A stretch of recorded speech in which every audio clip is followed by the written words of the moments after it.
Hi. hello. This is Dirty 20 Gaming. My name is Kevin.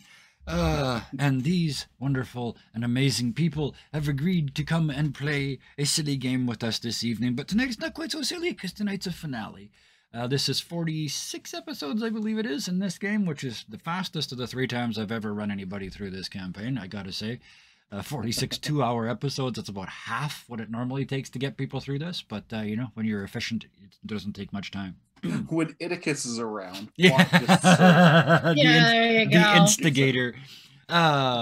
Speaking of which, we're going to get to them almost immediately here. Virtual tabletop of choice, roll 20. Art and character art from Hero Forge. And if you notice, Zultis is here with us tonight. Same place they were before and nobody saw them. If you look behind the logo over at the bottom Son of a bitch, corner, I missed it last time. He was there the whole time he wasn't here. And now the new version of him is peeking out from behind there. So that's where he was the whole time. Mm-hmm. So I feel real dumb. you saw, a couple of you saw. How did I not catch that?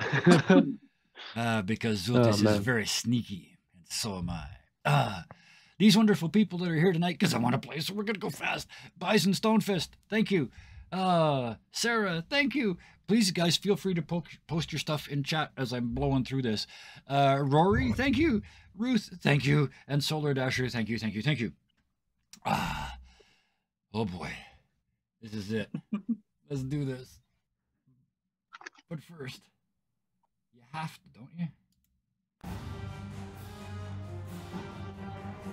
Tell me if it's too loud. Chat as well. Let me know if it's too loud. It's a bit loud. It's a bit loud. I can turn it down. Hang on. Totally didn't jump. I'm good. No, I saw you jump.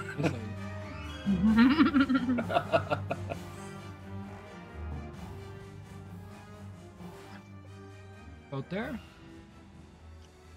Sounds Does that good. work? Yeah. Good. As long as Sounds you hear good. us. The music's good, but it's just background. So, if you remember, there is this giant scale amphitheater in front of you, ruined, one side of it blasted to pieces. Just in the distance, in the very center of that, you can see a hole in the ground. Above it, and almost blocking out the world, is a storm of truly epic proportions. It is snow and hail and ice sheeting down out of the sky. There is lightning blasting down out of the clouds and equally up from the ground. Every once in a while, out of that giant hole in the ground, and from around the base of the amphitheater itself, you see lightning bolts and blasts of cold air jutting out of holes in the masonry. Beyond this amphitheater, in the distance, in the shade behind it, you can see the collapsed short walls of what used to be the stage. It's just the foundation that's left sticking up out of the sand. A few tents, strangely enough, blowing in the wind, looking a bit abandoned, but not completely. The only other thing there is to see is a giant's statue, a storm giant, that used to stand at the very north of this amphitheater. All that remains now on the plinth, feet and ankles. The rest of them has fallen forward into the amphitheater and shattered as it hit the stairs. The storm rages on, the giants with you, roaring back at it. They're in their element. As if to remind you, one of them, Hecaton himself, holds his weapon aloft and the lightning comes down and slams into it, runs down him through his arm and slams into the ground, and he just laughs. They're immune to lightning damage. And they start to stride forward, and he opens his mouth and screams, Elmrith!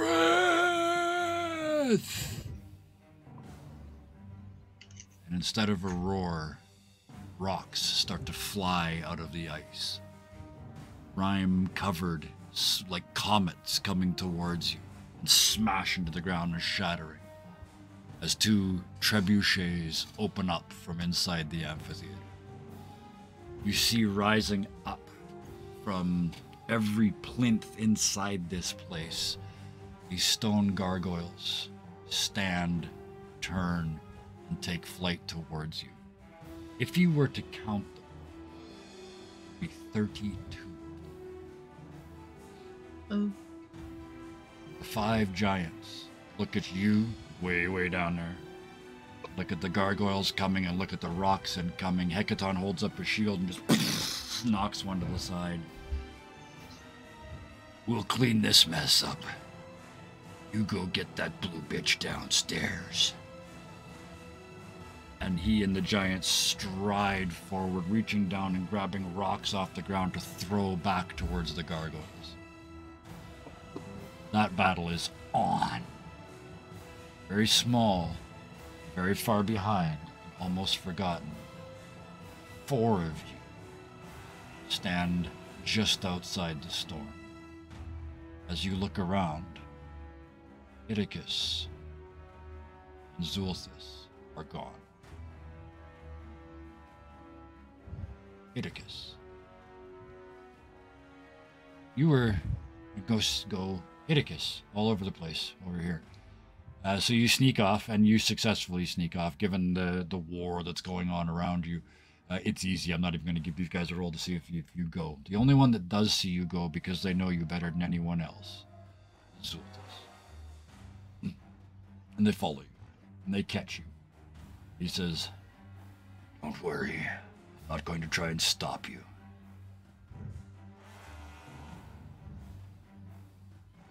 If it's not Fred,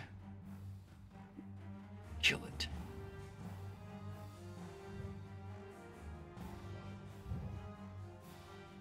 Okay.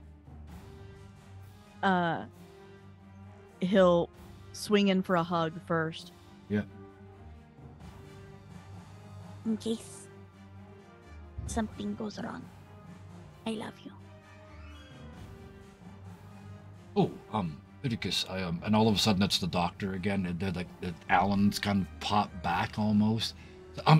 Just. And Idicus just lets go and starts off. You try to, and I'm not giving you a roll for it. He grabs you by the collar, crouches down on one knee, spins you around, and you turn and walk away. Where are you going on this map? Don't worry about moving your token, but where are you going? Just ping for me where your plan is to go. How do you do? We are way the hell up here. Yeah, you're just up there because you're in the very your token is way up on the very top right hand side. I just put you there so that you can so you can see this map. But go ahead and don't worry about 30 feet. It'll take you 3 days to get to this place. But which entrance were you headed for? And then just go ahead and drag your token there. Which way do you want to go? Right. I got you down here by yourself Mhm. because you'd already snuck off. Yeah, so probably like down here. Right up this tube, yeah. So, Yeah. you just head forward into this storm, and as you get in, you realize nobody can see you in here. There's this massive storm going on. Every once in a while, you hear rocks whistling by overhead, rocks whistling back the other way, the screams of giants. Occasionally, you hear the of a gargoyle getting hit and obliterated by one of these rocks. Every once in a while, you hear one of the giants grunt. It's like peppering a human with marshmallows, but you do it enough times and they eventually take some damage. But you head right down that direction there. Do you continue down through this gap? Yep. Okay. Staying as sneaky and These out of sight as I can. back walls here are 70 feet high. That's 20 Idicuses? Yeah, 20 Idicuses tall. And it slowly rises down to you, or drops down towards this center area. But even the very front section you see, it's still 30 feet tall. It's still 10 Idicuses tall at the shortest point. This hole, as you can see, your token, this hole through it is massive. You see claw marks in the ground, huge tail drag mark. Just keep walking forward. Yep. Okay. And move you a little bit. You get to about here, and I need you to make me a dexterity check, please. Or acrobatics. Let's do that. No, sorry, dexterity save. What am I doing? Let's play the right game. Great, we're playing D&D. There's rules here. Dexterity save, please. None of them Oh, killed you the failed even with advantage. Oh, lovely. This is amazing. Oh, this Oh is no, perfect. they're now all gonna come in now. Okay, I see. Yeah, gotcha. Yeah. Yeah, okay. Well, we're going with those first ones because this is perfect. Idicus. Oh, my goodness. This couldn't have been better. Thank you, Dice. You're walking along, sneak, and all of a sudden you say, am I getting shorter? And you look down and you're in a sinkhole. And you kind of start to try and scurry your way out, but it just makes it worse, and you just thump, and you fall through into another space. I'm going to move you another map. Happy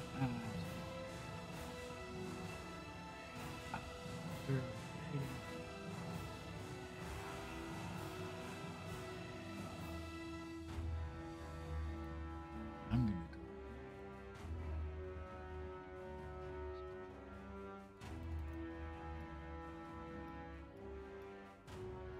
It's right there because it's pretty sure.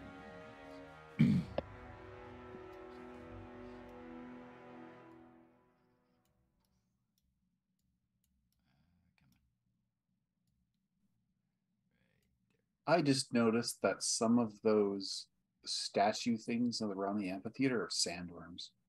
They basically are, yeah. Yeah, a Yeah. couple of them, there's no question, yeah. Although, yeah, they would post-date the movie. So, Idicus, can you see where you are now? Yeah. Yeah, you fall through this, and it's like an hourglass, right? You fell through this bit, and now you landed on this bit. It's a big pile of sand. It's still pouring down around you until it settles above you.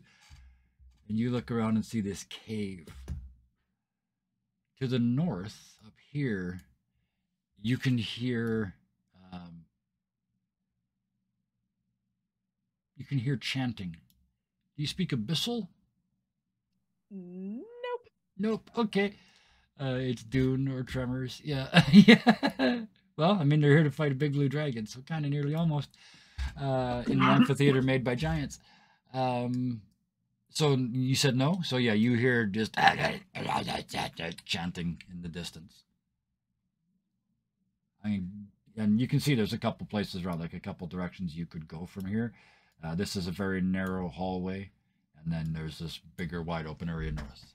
I'm gonna give you one move at 30 feet. Now you're to scale, so Okay. one move me- before we cut away to the others.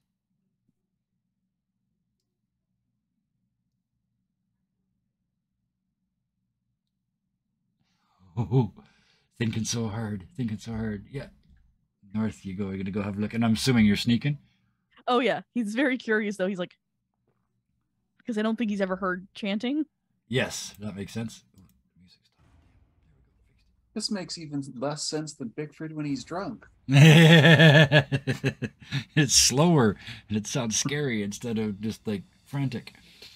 All right. Idicus, you move forward. Give me a stealth roll. And we'll just carry it until you encounter something. 32. Oh, that's one away from a crit. So yeah, Idicus, you start to move forward and they say, "Oh, it's not perfect, but I guess just getting warmed up." Yeah. Meanwhile, yeah. back outside, the four of you look around. Idicus and Zultus are gone. What do you do? Giants are in a firefight and heading towards this battle with 32 gargoyles and 2 trebuchets. Feel free to move your characters around the map to get a better view of anything that you need to get a better view of. But then go ahead and... Do you have a plan? Are you all going together? Are we splitting the party 5 ways just for fun? It's only the final battle. Yeah. I think it's probably a good idea if we stick together. Less likely to get stepped on. Yeah, I would. I'd agree. Oh, Idicus is gone. Okay. Yep. I was about Never to say, mind. Also, you said the 4 of us. I didn't think Kane was here yet. Oh, no, you're not. You're absolutely right. Sorry. Yes, I have to get you here, too. Sorry, the 3 of you. That's right. There's only 3 of you here. Anybody know anything about this amphitheater? I've never been this far east. Give me history checks. 3 of you. Kane, yes, we will get you here in a minute. I completely forgot. but I'll fix it. No worries. I remembered and then I forgot, and then I got excited and forgot again, and then I just remembered and you told 21. me, nope, you didn't get it. 18 and Well, I get an yes. advantage on it. 21. Okay. Either way, yeah, this was you would have got this information either way. 18 was enough.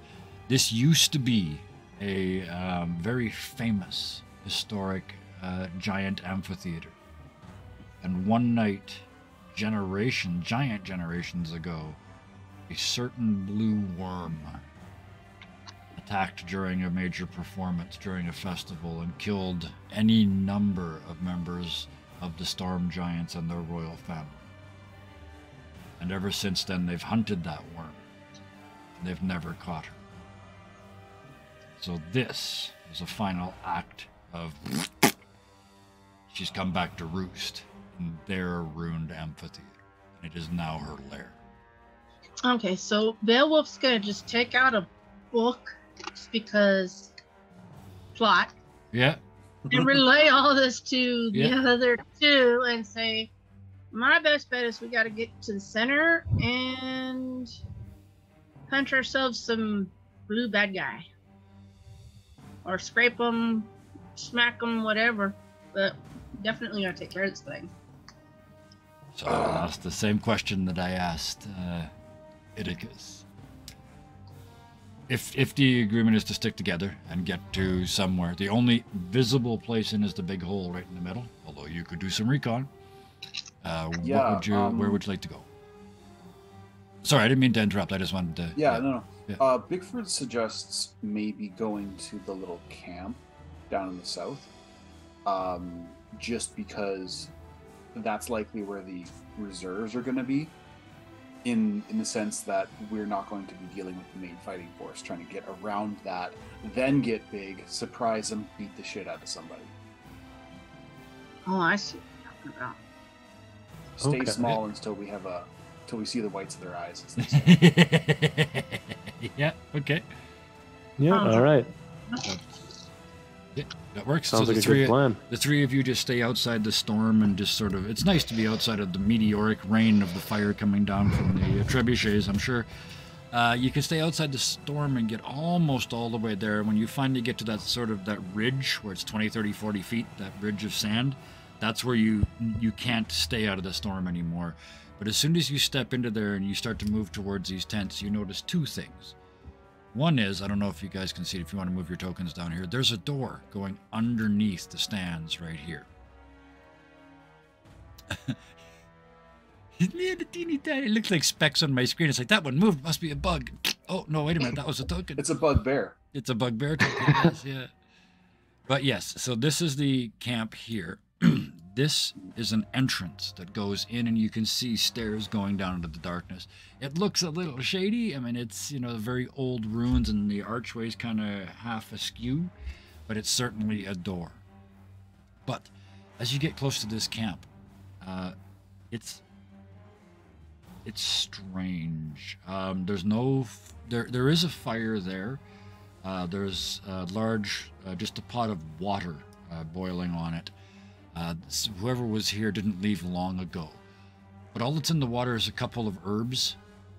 There's a rather pungent smell in the air. Give me investigation checks, assuming you're going to stop here long enough to have a look around. Yeah. And sniffy. So yeah, you get it with the advantage. Oh, look at all! Wow, double 20. Wow, look at that! Everybody scored Wow. at least a 22. Holy shit! Okay, Damn. let's do an inventory of who stayed Hell at this yeah. camp before you guys got here. Well, everything's really big, so it's easy Yeah, to see. Well, it isn't. That's the thing is, this isn't a giant camp. No? No, this is a camp of 1T. There Ooh. are 5 sets of footprints in varying stages of snakiness, of reptilianness, and 1 wiggly line. So one here that was the true blood, at least. You look around. They're always There's so frustrating.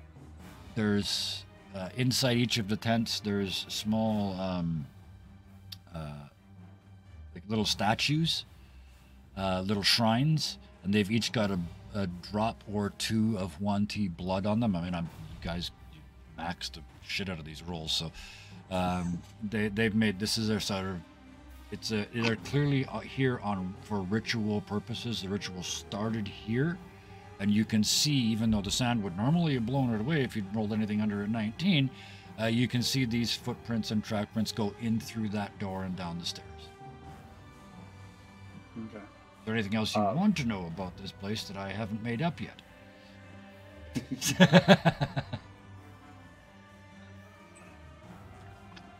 I don't know. Bigford's gonna head over to those altars, and he's just, you can tell he's just offended. Yeah. They're legit. They're like pulls out Morning Skull. Kind of mutters something in Goblin. It's half a curse, half a we'll see who's got the better god now kind of thing. Yep. And he winds up, and you see those arms, they go as far back as they can. Yeah. Those big bugbear arms of his, and he swings and he grabs the entire shelf in one go, and he goes over the next altar and he does it again. Yep. Yeah, there's 3 altars, 1 in each tent, so you just smash all 3 of them to pieces. Anybody else want to do anything while you're here? And when he's done, he's going to take that 1T blood and make a symbol of the Shadow Wood. Okay. His Shadow Warrior patron. Yep. Just to rub it in their little snake faces. Notes. Gotcha. Okay. Vareth and Beowulf, you guys doing anything here at this little camp? Beowulf's gonna sit at the fire and cook a little bit of meat he has been on. Quickly whip up a snack. Yeah. Ready. Yeah. And that's his way to get ready, you know. Yeah. Better to go into battle on a full tummy. Don't want to gurgle to give away your position when you're sneaking up on a blue dragon. Vareth, what are you doing? If anything. He's just kind of like taking in the information that you've relayed already, and then he's gonna like kind of start walking in the direction of where these guys went, just to kind of like see if he can find see if he can see anything down there before he like waits for everybody else to head in. Or 22, we're still going to carry that on. You go over and look down the stairs. You can see, first of all, the wiggly line has trouble with stairs, because you would a snake from the waist down would have a really difficult time going downstairs. They were helped by the others, in fact, but you can see that this was clearly a ritual procession that went down here, and they've probably, at least one of them has been using prestidigitation, because they've cleaned the path as they go. The dust and whatnot of centuries of desert is just being blown off these stairs as they go down. Although going in, I won't give you more than that. Yeah, I guess with that, he's just going to kind of like sit right by there and wave the others over when they're ready. Perfect. All right. Yeah. Kane. Oh. When last we left you guys were still on the boat. Your new warlock friend said his goodbyes, stepped off the boat, and in a swirl of autumn leaves and an apparition of a ship, dropped down into the river. You felt driven. Could not stop yourself. Something about the Shadowfell said you needed to do this. Plus you weren't here, so I did it for you. And you just stepped off the boat and into the water. You don't have to worry about not breathing, because this is one of those moments. You follow that warlock down to the darkness, far deeper than any river has any right to be. It's always easy to follow him because there's just these yellow and red and orange leaves floating up from slightly deeper and slightly deeper and slightly deeper than you are now. You start to fade out. There's only 1 or 2 left. There's 1 left. You can just barely still see it, and then finally it's here, and everything changes. You're back in the Shadowfell. Leaves are falling around you now. You look up at an ever-dying tree. tree where it's always the end of October. It's always dropping an infinite number of leaves. That's my favorite time of year, anyways. And perched in that tree,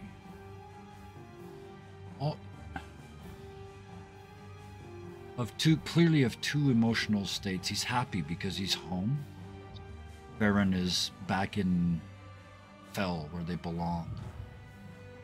But they're horrified, terrified, scared, weak. They're trying desperately to grab as many of the leaves and stop them from falling. But you can imagine one person trying to stop an infinite number of leaves falling off a tree that never stops producing more leaves. He can't win. And he stops and looks at you, and they're all raining down around them. And raining down around you as you look up.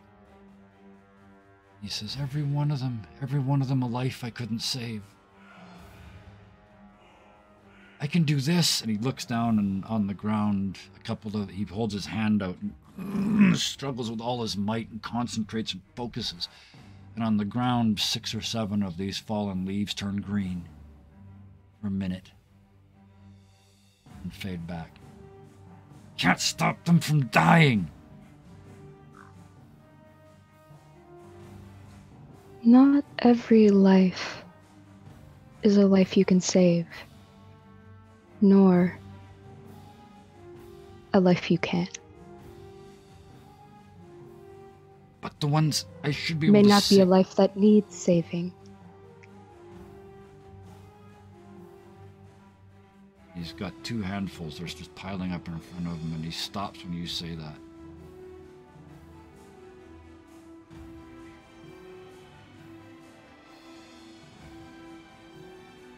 Perhaps I've been going about this all wrong. Perhaps you have. Maybe you're giving them a new life. Throws his hands open, and the crushed leaves come out, just little, like, green gems. And they start to hit the ground around the tree. Each one of them, where it hits, is just poof, poof, poof, poof, poof, poof, poof. They disappear into the mulch. A few seconds later, where every one of them hit, a little green sprout comes up. The tree starts to grow. He just...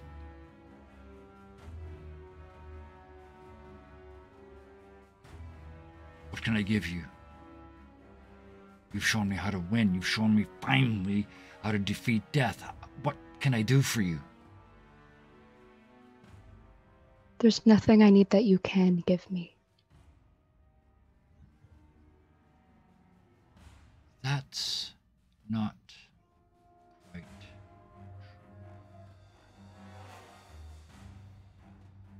Reaches up in his fingernail, and there's one of these little green gems left. He kind of picks it out, cleans it off a little bit self-consciously, like, and then hands it to you. It's so small you're gonna have to hold your hand out so you can drop it in. And he does that, and it kind of sticks to his finger, and he has to flick it. It's that small. But when it hits your palm, it's almost like it, for a second you think it must have bounced and disappeared, but then you see it disappearing in through the skin. And he said, that's... You see just a ghost of a little sprout of a plant appear growing out of your palm. You know it's not really there, it's just an image. That's a free one. A free what? Life?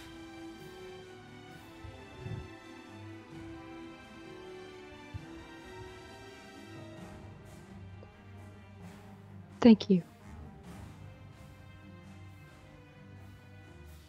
You're welcome, but thank you. If you'll excuse me, I've got about 70 bazillion leaves to crush. My hands are gonna hurt. Should I get gloves? And all of a sudden he's that goofy, silly guy that you've met before.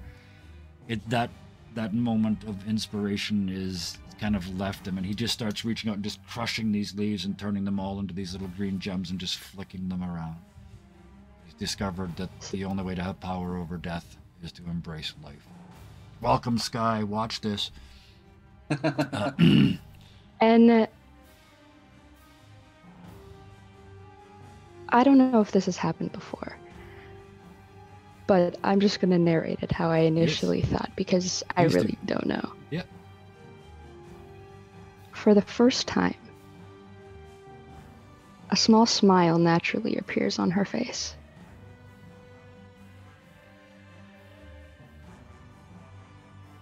And she goes, "That's all anyone can ever really do in a situation they're not fond of. Embrace it.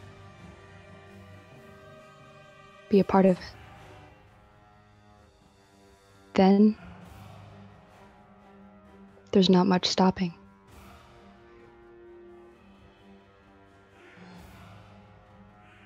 And as you look around you, these chutes are now knee-high, waist-high. If you stay here much longer, you're going to be wrapped in this cocoon of new life growing around this tree.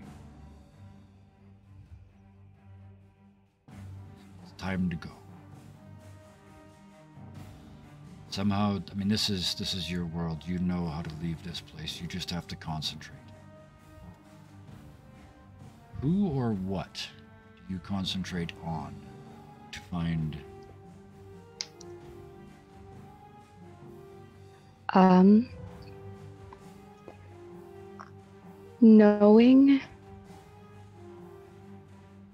Knowing Kane. Of course, her friends, but specifically Idicus. Yep. Because Kane is well aware of Idicus's tendency to go off Yep. Absolutely. and get themselves into rather dangerous situations. Okay. Yeah.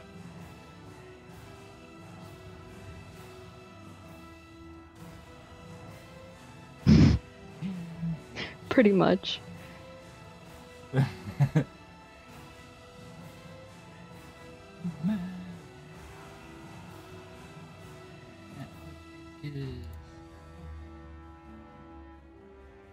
Idicus, just behind you as you sneak off into the darkness. You should be over near the right-hand side of the map, Kane, slightly down from the top. I need to zoom in. Yeah, these maps they're all built giant scale, right? But yeah, you, Pardon me. Kane, you concentrate and you just all of a sudden you're falling into a big pile of sand. There's sand falling in your face and everything else. Idicus, you're sneaking away into the darkness and you hear behind you and you look around and you just see like a pair of horns and feet sticking out of a big pile of sand. Oh, shit. And then Kane sits up on top of the pile of sand.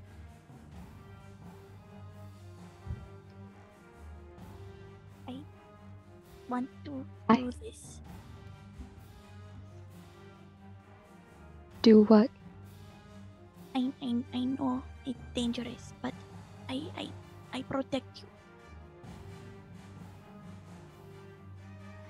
Can I stay close? Okay. Just shh. You're quiet. Be a stealth check, please. Do I still have my happy DM point if this goes bad? Yep, absolutely. We also have Awesome. this is a final episode point. So, but yeah, Idicus, I don't need another roll from you. You were still going with your sneak. I just need one from Kane. Yeah, it's gonna take its time. That's all right. It's all good. What did you get? We're going to cut away from Building you guys pretty much right suspense. away anyway.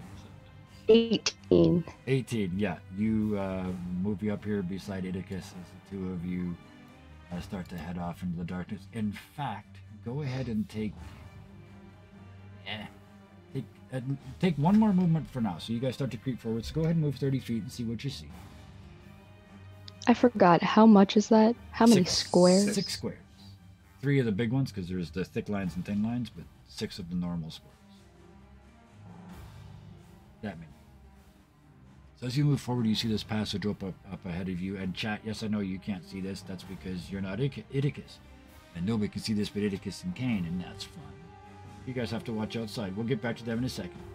You guys come ahead, and you can see the passageway turns to the left here. This has been dug out by a dragon. Like, there's no question. There's big claw marks in the wall and skid marks on the floor, and you know this is Dragon Tunnel. You can hear the chanting more and more. Kane, do you speak Abyssal? I do. Ah. I believe she speaks 5 languages. Yep. So, you hear this chanting and you can understand it. It is an ancient chant, an ancient summoning of a snake god. The hissing and sizzling in the voices is kind of an accent. You can tell they're Wanti that did this, that are doing this, that are chanting. And there's clearly a ritual going on in the other room, trying to summon a snake god. Share that information with Iticus. Yes, but very quietly, Yeah. in Goblin, so that Iticus can understand it all. But first, Kane goes, "Oh shit," in Abyssal. So you guys are just going to continue on this up through this tunnel? Okay, I'm going to move you this time because I'm going to move you to a spot. You get to...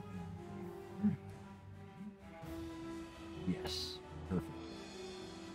Kane, you've got 120 feet of dark vision, right? Correct. Yes. And Iticus, you've only got 60, right? Yep. Okay. So, at this distance, only Kane can see it, I believe. Let me confirm that. No, even you can't see it yet. But just outside of your vision range, you can see shadows moving in the dark. One of them with no legs. They've got a serpentine tail. The other one standing around wearing cloaks, and they're muttering, but you can't really get more information on that until you get a little close. Sorry, could you repeat that? There is just beyond the distance of your vision. There you see a group of figures that you can't tell who they are, except that they're clearly Huanti, and they're standing around an even larger shape, which appears to be some sort of statue. And they're chanting and doing their ritual. You would have to get a little bit closer to actually see them. Kane, just again quietly to Iticus and Goblin, just goes, "We need to be very careful. This could be very dangerous." Not Fred. Got Yeah. it. That's just his response is, Not Fred. Got it. Not Fred, yes. So, Yes, not Fred. if you get to here, where I just pinged, then Iticus will be able to see as well. Do that, because of course if you're going to not Fred them, you need to be able to see them, right? mm-hmm. Make sense? So if I put them there, and Bad ideas are incorporated. Yep. Not quite.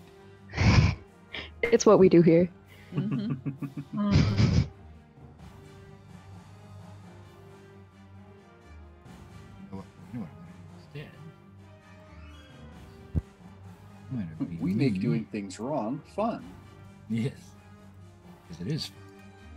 I'm just going to give you purposes of this, just so you can see. There. Now you both have 120 feet. You can see just fine. Right? So, so yes, you can see this group. There's a huge amethyst snake, like a cobra. Its fangs are black obsidian and the eyes above it are burning rubies. This thing is 30 feet tall. Around its base are all these Wanti chanting and trying clearly to perform some sort of a ritual.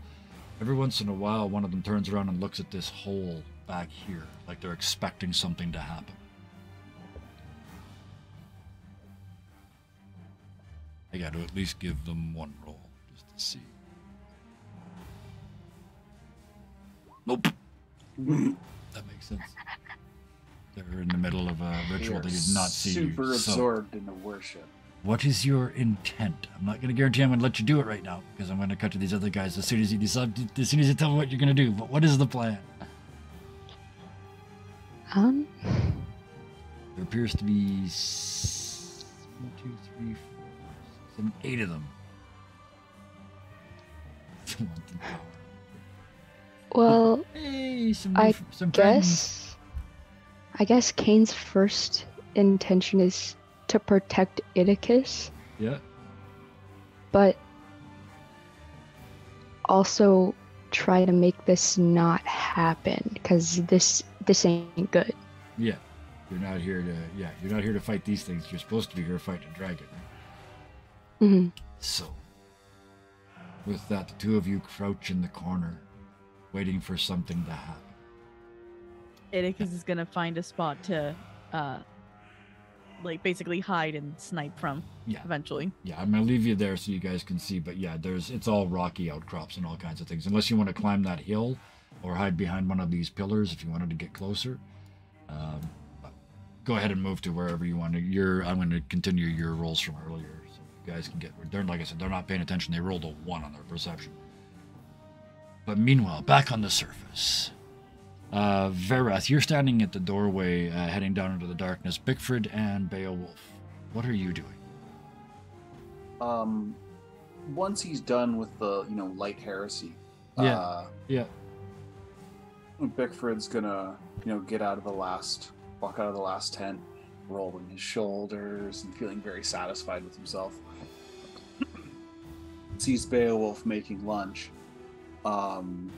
It's like, You better make sure that's extra rare because we don't have a whole lot of time. and heads up north towards Yeah. heads up north towards Verath. Just out of my personal observation, so I'm Yes. asking Beowulf and Verath here, which of you is the least stealthy? Me. Disadvantage on stealth because chainmail. All right. Yeah. He's going to put his hand on your shoulder and he's going to mutter some stuff in Goblin. What he's doing is he's giving a blessing to you. Hold on, let me just find it here. Fire that up. So technically you are rolling straight for stealth because it would cancel out your disadvantage. For 1 hour. Yeah, Or until you so- use it again. Perfect. Nice. So you remember that. So I don't have to. So yes, that prepares you, and the three of you then head down the hole. Mhm. Yeah. Bart, I can move you to the other map now. Listen to that music, pause at the right time and everything. This is freakishly good. Spooky time. There we go. We're all back on the same map now. I just got to put the three of you in the right place because I got you down here. Yeah, okay. Which is close. Did I guess what you were going to come in or not? You guys come in at the staircase. So bottom right-hand-ish corner of the map, you should see your own selves down there. Sure, it's showing. Yep, it's showing. Mm-hmm. There. Coolios. Everything's going well. You're at the top of a flight of stairs that heads down. These are giant-sized stairs. It's 3 feet a step on the way down. So just like it was in the in Maelstrom Under the Water. But it's it's kind of good because it's no longer steps because the sand has filled it in, so it's kind of more like a series of scooped shelves full of sand, so you can kind of just slide off one and into the next one. I'm assuming you're proceeding forthwith. Yeah. Yeah. So I'll just move you down here, and then once we get you down here, you guys can take over yourselves. There we go. Should zoom in so people can see you. I'm trying to see the whole map, but yeah. Have to zoom in far enough to actually be able to see you as tokens instead of just specks. So, you get to the bottom of the stairs, and even your dark vision, your regular 60 feet of dark vision, doesn't come close to coming to the end of this hallway that you're looking at. In the distance from where you are, you can now hear this chanting. Do any of you speak Abyssal? Don't believe so. I'd probably recognize it from my work, but I wouldn't know what you it's wouldn't understand it. But yeah, you can all clearly tell that it's this ritual that you guys, you heard of or you saw evidence of upstairs is continuing down here. So, just lit up that room. Who's moving up here? Oh, sneaky Kane, stop doing that. What? Oh, I see. No, I told you could. Never mind. And, oh, Edicus, you moved too. Fuck. I look away for 1 second. You do exactly what I can tell you can do. Yeah. Then I get pissy about it. So that's 100% on me. So stealthy, it even got past you. No, it didn't, because I saw your light, your view range pop into the view on this screen. So, what do the three of you at the bottom of the stairs do? Pickford's gonna be all sneaky, and he's gonna make his way down. Yep. So give me stealths. Those of you that rogue may do so roguishly. It's very roguish. First one, that's not good. Okay. And yep. And Varath, the standard 17. Nice. So the two of you start to go down the hallway. Beowulf, you just can't help yourself. That smell of dragon hits. There's clearly a dragon nearby. This is its lair. It reeks like dragon down here, and you just subconsciously you just start to growl. Just so you're sneaking okay, but you're literally making noise as you head down this hallway. Beowulf, Or shut up. what? Huh? Shut up. Guys to there. Yeah. Yeah. It's There like you go. you're sneaking I down the have my hallway little- playing I have my pizzicato little thing. violin strings. I moved you guys along a little bit. You can see ahead of you this area opens up into a massive area. You can hear the echoes coming through it. You can also see that this area ahead of you would be lit if it wasn't for the fact that this storm is blowing in above you. You look up, this is where the hole is. Okay. And then there's this massive, there's a small pile of sand in front of you. You can't see much more than that, but you can see this used to be the understage area and the under amphitheater area. And large portions of it are filled with sand. So go ahead and keep moving. Pickford's gonna come up to this little berm here. Yep. Kind of sneak behind it. You can't really see anything, but You hear again in the distance up this area. Now this pile here, this is like a 20-foot tall pile of sand. And you can see from where you are, the dragon has climbed in and out of here endless times. There's tracks all over it, claw marks digging in, trail marks going in and out. Areas in the corner where the flap of their wings has blown sand, like the one you're standing on is one of those. And most of the footy prints tend off in this northerly direction up here. okay. Hmm. Bigfoot, again taking lead, is going to sneak up to here. Try and get a bit more view this way. I still can't see much, I know that, Yep. but We got 60 feet, so yeah. he's being sneaky. At that point, everybody freeze. Cain and Idicus, this ritual in front of you comes to an end. They all do the thing that is at the end of every ritual ever. There's nothing. Cain, you speak Abyssal. You hear one of them say, "What's happened? We've done it perfectly." You hear the other one, the one with the tail, say, "Just wait, just wait, just wait." From the hole, you hear something is coming up, something huge and massive. Bursts through the floor. You just see the tip of it. It's bigger than its own statue. You just see like the 50 feet of snake comes out of the floor, spinning around, looking down at these little Yuan-ti. And the one with the tail says, "I command you to follow my instructions." This giant god says back in Abyssal, "And nothing. Ritual was not done properly." Another one says, "We bled for you." Shrines have been destroyed.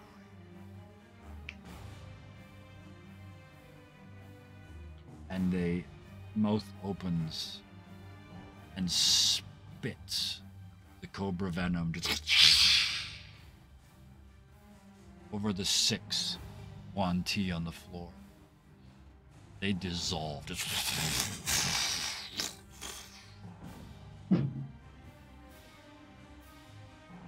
I'm gonna get So them we out of here. hear all that.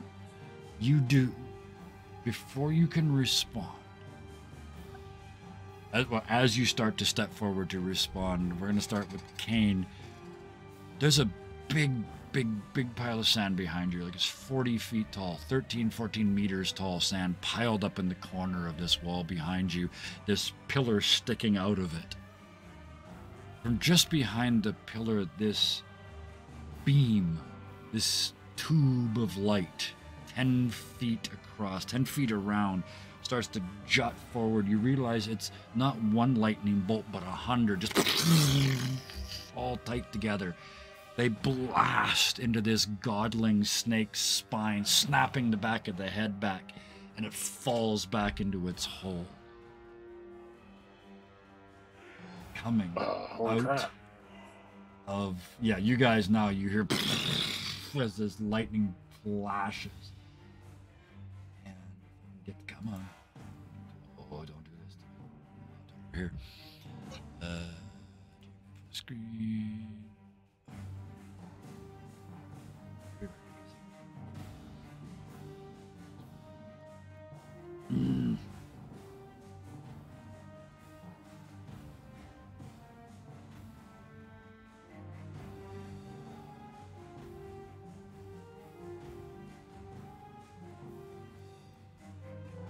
This wall Hey, of Wookie. sand explodes behind you.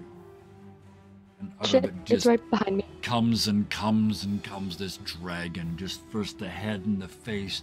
And as the sand starts to explode forward, it starts to come towards you, and you realize it's sparkling. Inside the sand are tens of thousands of gold pieces. This dragon was hidden under a pile of gold pieces and sand in the corner, waiting for the giants to come down to attack. But these Yuan Ti showed up and started their ritual. Ilmrith herself bursts out. Let's do it. Let's do it. She doesn't see you because I just sprung this on you. She goes right past you, Kane. Just her back foot is right here. And I'm like, you're looking at her toenail. This is a giant dragon. This thing is huge. The godling falls down the hole, and Ilmrith turns and looks around her and, why don't they come down? At this point, I would like everyone to please roll initiative. Not bad. Worst.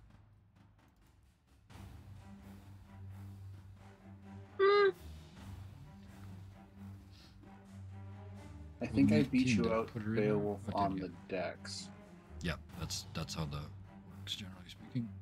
even though it Tied. disagrees. Right. I'm okay with that. Atticus, Helmrith, Beowulf, Bigford, and Vareth. There is the turn order. For this, the tension music stops. And after a brief, confusing pause, different fight music starts.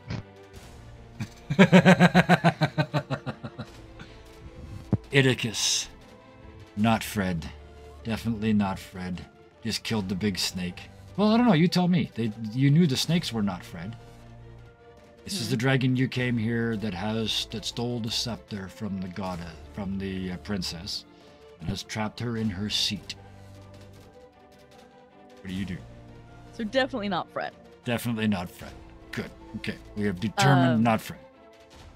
Yeah, he's gonna kind of wiggle into the sand a little bit more Yep.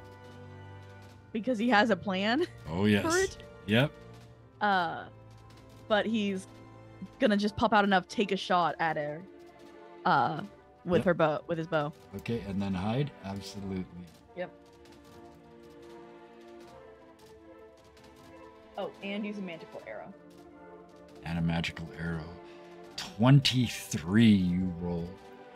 You come up out of the sand, and I mean, it's huge. This dragon is massive, and and the arrow skitters down its shoulder, like hits sort of here and goes off a scale, off a scale, off a scale, and then just digs in at the very end into her shoulder, doing 33 points of damage.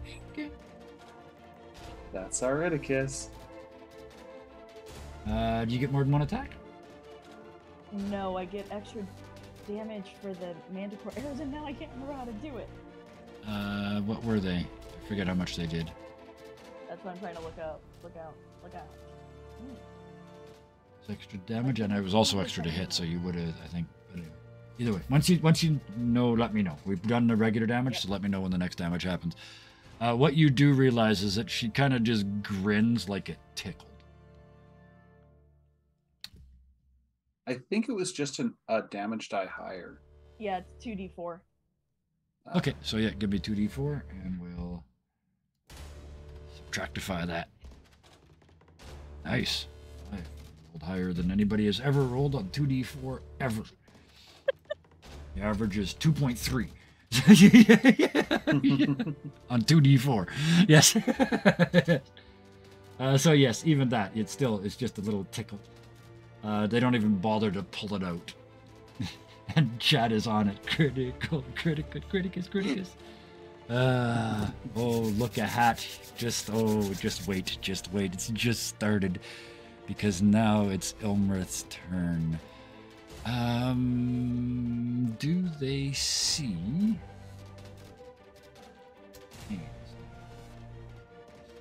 I'm betting they probably. Yeah, 31. Yeah. Dragons. They step back here onto the sand. Where's the shot? Right there. And breathe. Oh, does it come back? Well, we're gonna do their breath weapon, but they shot their roll. Does it come back? Oh, they already used it, yeah. It comes back on a 5 or a 6. Didn't it roll? I thought it was supposed to roll for me. How big is the cone? It's a 10-foot wide tube. Beam. Yeah, lightning is a line attack. So I'm in it too. Okay. Yep. Oh yeah, that's why she moved there. She lined up the two of you. She knows where you're hidden, but she knows roughly where that shot came from. So yeah. You're a rogue. You'll be able to avoid the hell out of this anyway. So, what was I checking? The recharge. Right, I gotta roll a d6. 3. No, it doesn't come back. Okay, in that case. Oh boy, Kane. Oh boy. Instead of a lightning bolt, it's just a light bulb. They go. Nothing comes out. They take that final step.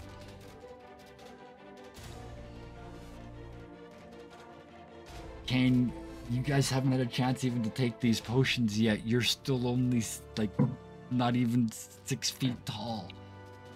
This dragon comes down at you, and the jaws slam around you and into the ground as they try and bite you. 25 hit? Does the 25 hit? I think so. The teeth slam into you. You can feel them grinding your bones together. 15 points of piercing damage, and then just as she lets go, Hellish Rebuke. You take another 7 lightning off of her teeth as they discharge on you. So you take a total of 22, and then you go ahead and Hellish Rebuke. She's still got 2 more attacks.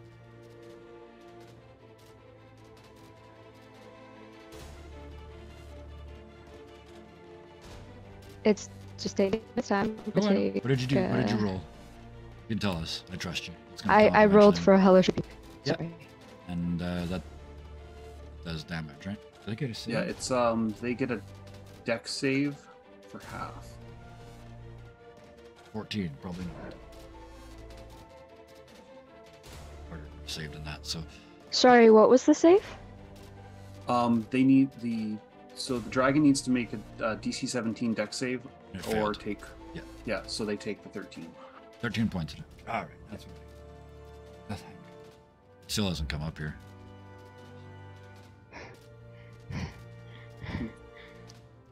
Yeah. So what do you say? And in what of your 5 languages? From inside the dragon's mouth, this is starting to spit you out.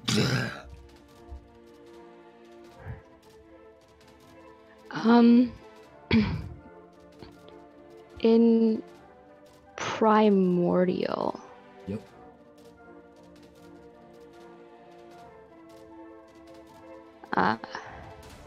I'll say, release me, vermin. She spits you out. As you wish. As both claws come down towards you. That's a 23 to hit. And a 30. What? Okay. It's a blue dragon. Total of 29 more points of damage. Yeah. I think it'll hit. Yeah, well, they hit. Yeah, so 29 Yeah. more points of damage to Kane. Awesome. This dragon is all over you. Is Kane okay? Did you say or- 24? Yes, 24 more. So your total damage from one round in this thing was 22 and 46. 20, yeah. So yeah, like almost 50 points of damage, 50-ish points of damage total Ouch. from one round. How, You how's need to. Kane looking? Yeah, Kane. How many hit points you got left, roughly speaking? 26 out of 72. Okay. So, yeah, you're still there. She's doing great. Yeah. This is what they send against me. Beowulf. You heard all of that in the other room, like lightning bolts and fights and.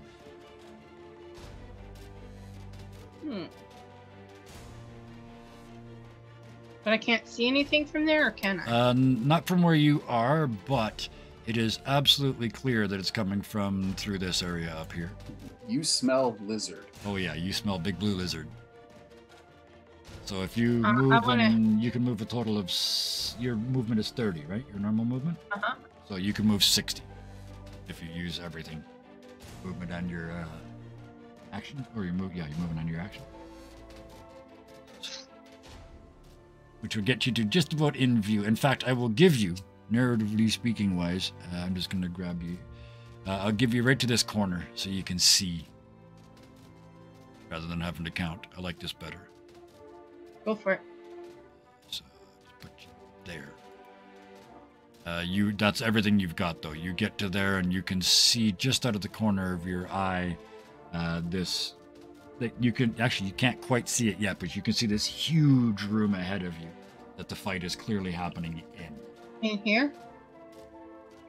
Right Let's up, see. right up in this area. Yeah, it's happening just off to the side of where you can see. Plus, you've only still got 60 feet, so yeah, you can only see like this far. So yes, but that is everything you've got. That is all, Bickford. Bickford's going to. Oh, you still have a do bonus his- action. You know what? Beowulf, Also, his movement is 45. 45. Okay, so you can get another 30 feet. So I'll actually get you all the way to here. I like this. Yeah, we'll do this. You get to there, and yeah, you still have a bonus action, and you do have those potions. Would you like to be giant-sized? Well, he can see the giant-sized thing in front of him, yes? It's a blue dragon. Yeah, it is massive. In fact, that token's nowhere near as big as it really. It should Well, be I like can't that, really right? see the token. Oh, there we go. It should be I like see it that now. big. Yeah, you can sort of see its tail from where you are. That's how big this thing is. Oh, yeah, he's going to drink the potion at that point as Yeah, a bonus action. Yes. So, Biggest size. change your strength to 25 on your character sheet. I will make you bigger. Vroom. There we go. Now everybody can see you on the map too. Your hit points double. So whatever your current hit points are. Unfortunately, Kane, if you drink yours now, you only double the hit points that you currently have. Your total goes up that Yeah. much, but you don't gain any back, right? So you double what you've got, but you don't gain any extra. And then your melee range is now 10 feet, Beowulf, as well. And when you do damage, it's 3 times the dice. So if yours normally does, whenever you roll damage, just we'll roll 2 more of the damage dice and add it to that. And you set the hit points double? Doubles. Yep. Just add them as temporary hit points is the easiest way to do it. Bigford, what are you doing? Bigford, it is party time. He is going to take the last quarter tab that he has, that he's been keeping the entire time. Yep, his giant ecstasy with a little bit of fungus on it. Yep. He puts that in his mouth, takes the biggest sizing potion. Yeah. It's a little bit bigger than the other potion that Celestial gave him. Yeah. So he pops the top off of both, dumps one into the other, and downs the whole thing. Oh my word. A potion bomb. Magic bomb. Yeah. The two of them hit together and just start to boil and steam and bubble, and it's like, oh, probably shouldn't have done that. And boom, back it goes.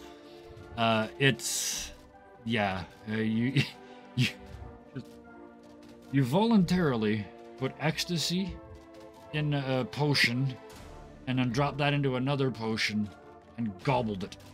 So yeah, you are that's your that's all the bonus action in my book. And I will let you move as far as you start the pirate hat appears. It's music time. Yeah, and I'll let you move as far as Beowulf. I know you technically could move farther, but just I will have to find Beowulf. Oh, okay. Let me make you bigginize you first. Stop for a second. There, you're bigger, and we'll just move you up here. There you go. So you get to there, and you come around that corner and see the giant, the dragon. Actually, Beowulf and Bickford, I need wisdom saves from you. The first time you see it, we're gonna do Frightful Presence now, so I don't have 24. to remember. Okay, you're fine. 12. 12. You can't get any closer right now, Beowulf. At the end of every turn, you can recheck that, but right now, like, it's just too big and too scary. It's a tough call on this one. The other two of you that are already engaged are gonna have to roll at the start of your next turns, but we just did these two now. Verath, what are you doing? He's gonna drink the potion. Okay. First things first. Let's get that out of the way. Yep. Catch up with the others. See the biggest sizing thing from Power Rangers. yeah. Pretty much. So you charge up using everything else you've got to get to there. You, the three of you come racing around the corner and see this huge dragon sort of looming out of the edge of your vision. Beyond it, you hear, you hear the sounds of struggle beyond it in the darkness at this moment. Inside the room, Kane, this dragon is here. But you cannot help but notice, like, between its legs and in that door to the south, 3 giant-sized versions of your friends come roaring around the corner. They're 20 feet tall each.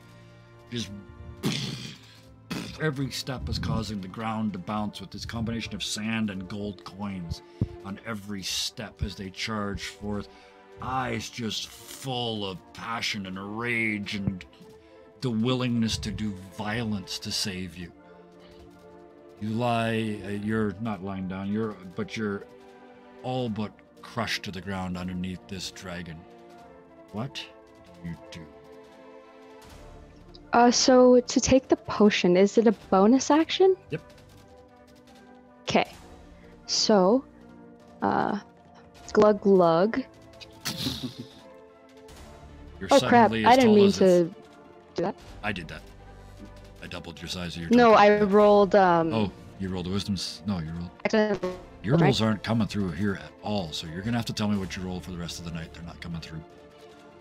There's probably an update I missed. Well, there it came, finally. So, yes, no, you can actually, change that strength to 25. I see what you were doing. Gotcha. So, yeah, strength is 25 to everybody that's taken the potion. Double the hit points, so in your case, double your total, but double what you've got now. So if you had 23 left, you now have 46. Out of a total of, you had 70-something, so out of a total of 140-something. I'm using the calculator because I'm awful at math. That's not a problem. What do you do before you do that? So that's your bonus action. You still got an action and a movement. What would you like to do?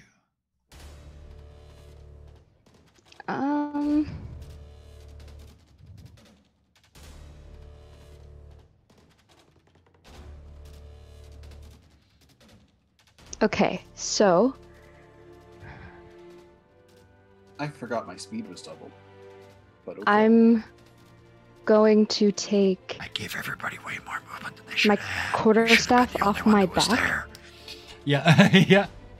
And it's not. We didn't Hold it catch with any two of that. hands. Yeah, now 3 times bigger than it was. Yeah.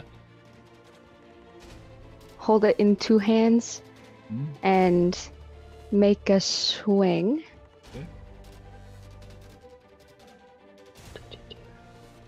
Okay.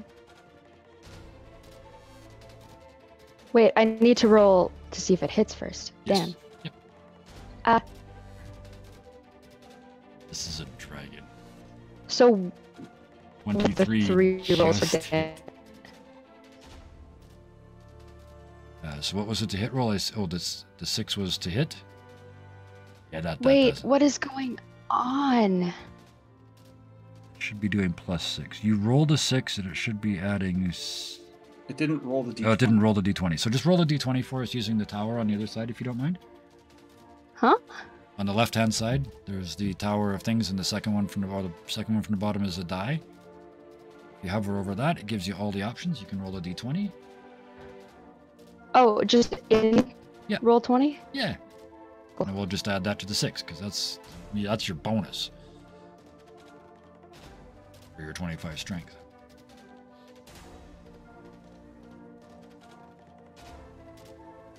So 17 plus 6, that's a 23. You just barely crack a scale and do 6 so far. If you 6. Oh, Oh what? no, sorry. Hit the where it says quarterstaff. It's gonna roll your damage. Hit that once to roll damage, and then we're gonna roll some extra dice. This is what being giant size does. It makes things complicated. So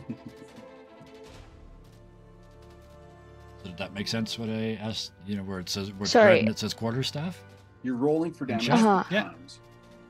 You actually So only click roll that, in once. and 'cause- then- Yeah, so click that, and then we're gonna roll some extra dice because you only get one bonus, but you roll extra dice. So is that what it did? Hang on a second. No, it should have been a D8. Yeah, roll the d8. I accidentally rolled a 6. Roll 3 d8s for us, and we're going to add 6 to it. So there's 1. Roll 2 more. That's 7. 7 is 14 plus 6 is 20 points of damage. There we go. Strength 25 is a +7. 21 points of damage. Just Yeah, I didn't change it. I'm It's all good. struggling. It's all good. No problem. We will keep. We figured this it is out. the last fight. It's It's all good. supposed to be challenging. We figured it out, and now we'll just continue on. That's your attack. So you still have a movement left. Would you like to do anything with that? Give it a Yes. If you leave its range, you will get an attack of opportunity. It will get an attack of opportunity. Having said that, you're already kind of in a lot of trouble. Okay. So in that case, I'm going to quicken spell Yep. darkness. Okay. Yeah. I'm trying my best here. No, it's all good. I get it. So you quicken spell and you cast darkness. Are you centering it on you? Yes. That's all I need to know. Perfect. So you cast that, you just kind of disappear into your own darkness, hoping for the best. And Now the then dragon can't see shit. Yep. I'm going to. I still have my movement, right? Yep. Absolutely. Okay.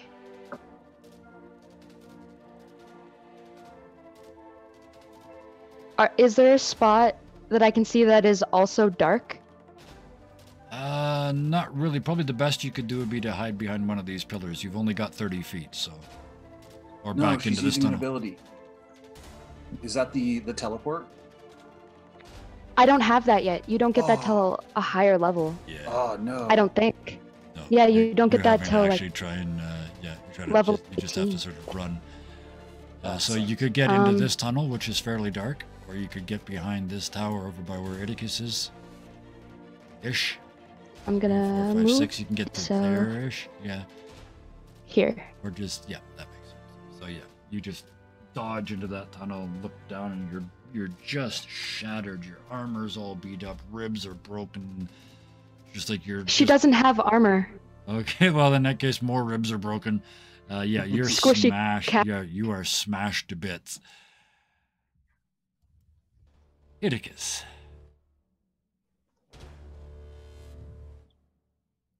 So I saw what happened to Kane, right? Yep.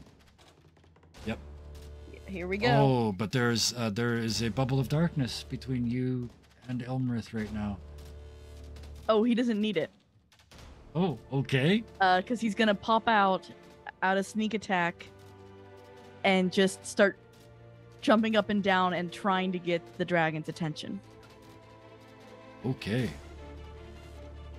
And Wow. no, he's not taking the potion. Okay. Little tiny Idicus standing on top of 40 feet of sand. What do you say? And in what language? It's gonna be in Goblin because it's just a bunch of rude, Yeah. like, curses. All that of the he's- bad things she's heard Bigford say in the last that year. Bigford has said. all the rudes, all the Zulthus things, and yeah. Oh, perfect. Okay, give me a performance roll. I love this. Absolutely love this. I would say maybe even 1 or 19. 2 and giant too. 19. Wow. Yeah, it might be in like a mix of giant and Yeah, goblin. just Everything he's just heard. foulness. Just like your own tongue's going, Idicus. What would your mother say? But you And just yeah. he's gonna end it with, Don't touch my family. And that word just echoes around the room. Family, family, family.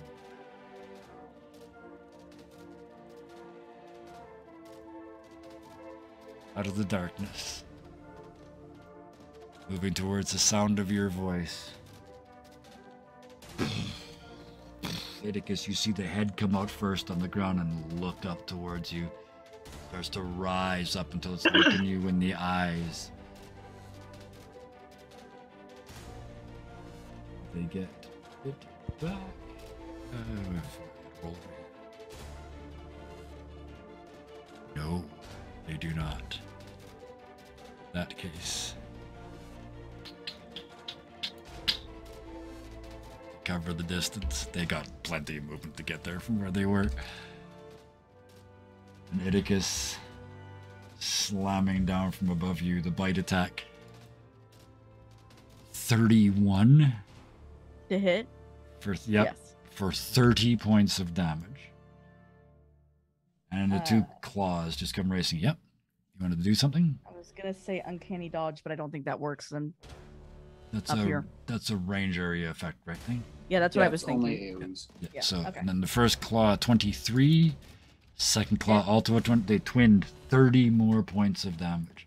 Just I'm down. Goodness. Kane. I hit 0.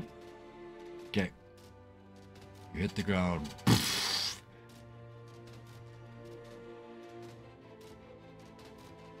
Idicus. It flashes. They're right. It all flashes. Everything comes back. Nothing hidden. Nothing forgotten. Every wonderful thing, and then every terrible thing, and then every exciting thing, and all the things. You start to drift and float. And then the locket that you didn't even think you were wearing, I know, rattles as it appears around your neck. One tiny little black tentacle comes out, waves like a finger. Oh no, Idicus. No chance.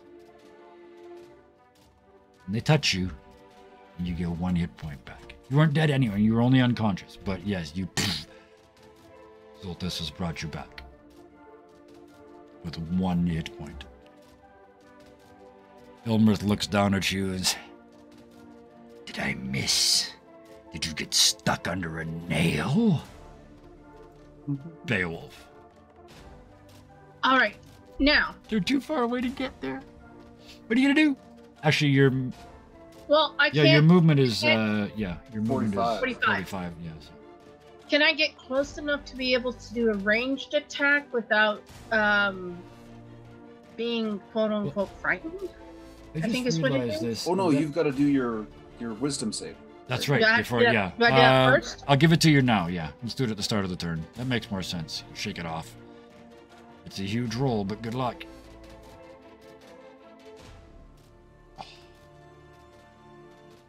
Nope. You almost. It's like, this is Idicus. Idicus is down. I have to do this. I have to be able to. But then you see Idicus sit back up and your will just breaks. Not this round. You can do something from Okay. this distance, which is well over 100 feet, but I don't think you can do anything from that distance, right? Oh, I can. Okay. What are we at? 10, 20, 30, 40, 50, 60, 70, 80, 90, 120 feet to this one. I think if it's further than 80, I'd get a disadvantage on it. Yep. Yep. Mm, And even though you can't quite technically see that far, actually you can move first, right? So yeah. 45. Yeah, You want to 'cause you move the just whole have to- 45? However long that. Yeah. As was. close as I can get so that I can There. see her at least. There you go. You should be able to see. If not, you can see the shape looming in the darkness beyond. You can only get disadvantage once, so you might as well fire into the darkness. Okay, so before he does that as a bonus action, unless the wisdom save was bonus, Nope, that's just a... he's going to invoke his Crimson Right Yep. on the bow, 5 points of giving him damage. Yeah. 5 points of damage. Okay.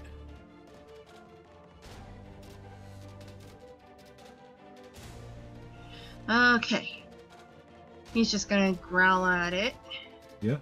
The fact that he had to take damage for it, but knows that it's gonna be helpful in the end.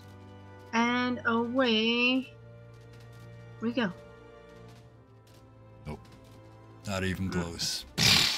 The crossbow bolt Um, shatters into the Even ground. with the disadvantage, yeah. Yeah, That's the highest thing is 14. that's the highest you could get. So yeah, you miss into the sand. You continue to charge forward, but that's all you got for this round. A sling of curses Yep. and Simon. Bigford. Okay, so Things are happening very slowly around you. Well, you just... 7, 8, 9. So that's my move. Yep, your regular move, yeah. Your cardiac doctor's just going, oh my god. He's 43. Do you have any idea how bad that is for a 43-year-old bugbear? Yeah, that's a lot of drugs. That's true. Okay, so I do see him over Oh, this yeah. way. It's right there in the So corner. I'm going to use towering over actions, Idicus. one of my actions to dash, Yep.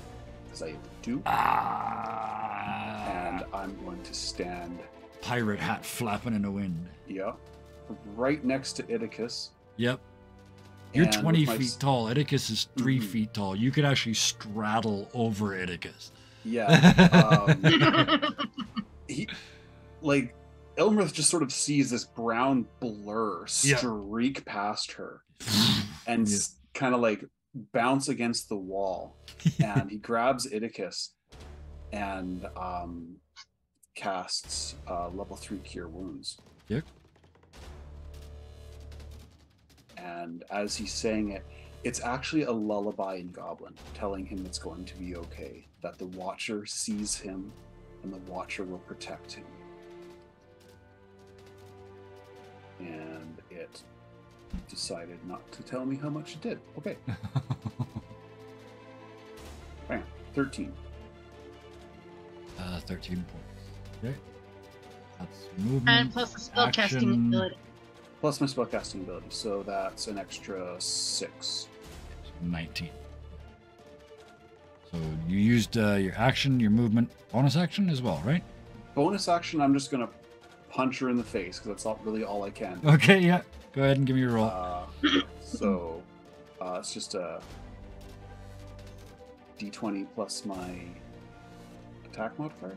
Yeah. Plus you can. Yeah, it's plus your strength. Unarmed attack. Unarmed attack should be a thing. To hit, right? Yeah. It's actually, hold on. I'll just make this easy on myself. Unarmed attack should be on the character. Or no, it's only on your D&D Beyond character sheets. Yeah, So 24 hits. So yeah, just barely hits. So does 7 damage plus the sneak attack. Okay. That's right. So 16 So more. So So 23. 23. As this big meaty paw just. You stay away from him.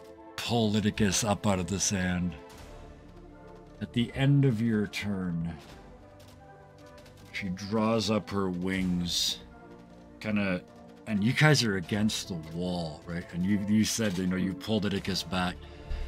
The wings come up, and that's all you can see is the inside of her wings and her body towering over you. And the wings come together. They do a wing attack. I need DC 24 dexterity save, please. Okay. Well, I roll 2d6 plus 9. Suck it. Why? Iticus. But would it really matter because I've got Iticus in my hands? It's Can not we- massive damage. So we're gonna know. Wait a minute, you're he takes half rogue, anyways. right? Yeah, you only take half anyway, and you take none because you're both rogues, right? Yeah. Yeah, this is an area. Yeah, this is an area effect. So yeah, So it So, just yeah. takes 7. Iticus takes 7, and Bickford takes none from The other. that. But no, she stays where she is. That was just a lair action. Varath. 2 of her actions this round. Hmm. I'd like to think I got her right in the nose. Yeah, Boops. you booped her. And she went, get off with her wings. Ah, it's in my nose. Yeah, It's burning my nose. yeah, I smell Yeah. bugbear. Yeah. He's musty. Yeah. Smells like burnt hair still. Sorry, Varath, what are you doing? 2, 3, 4, 5, 6. So he's taking the movement to try and get to somewhere where we can kind of help. 40, 50, 60. Yeah, again, you can see, you can only see to about here, right? Yeah. You can see beyond it there in the darkness, this swirling huge mass that must be the dragon and at least one of your compatriots.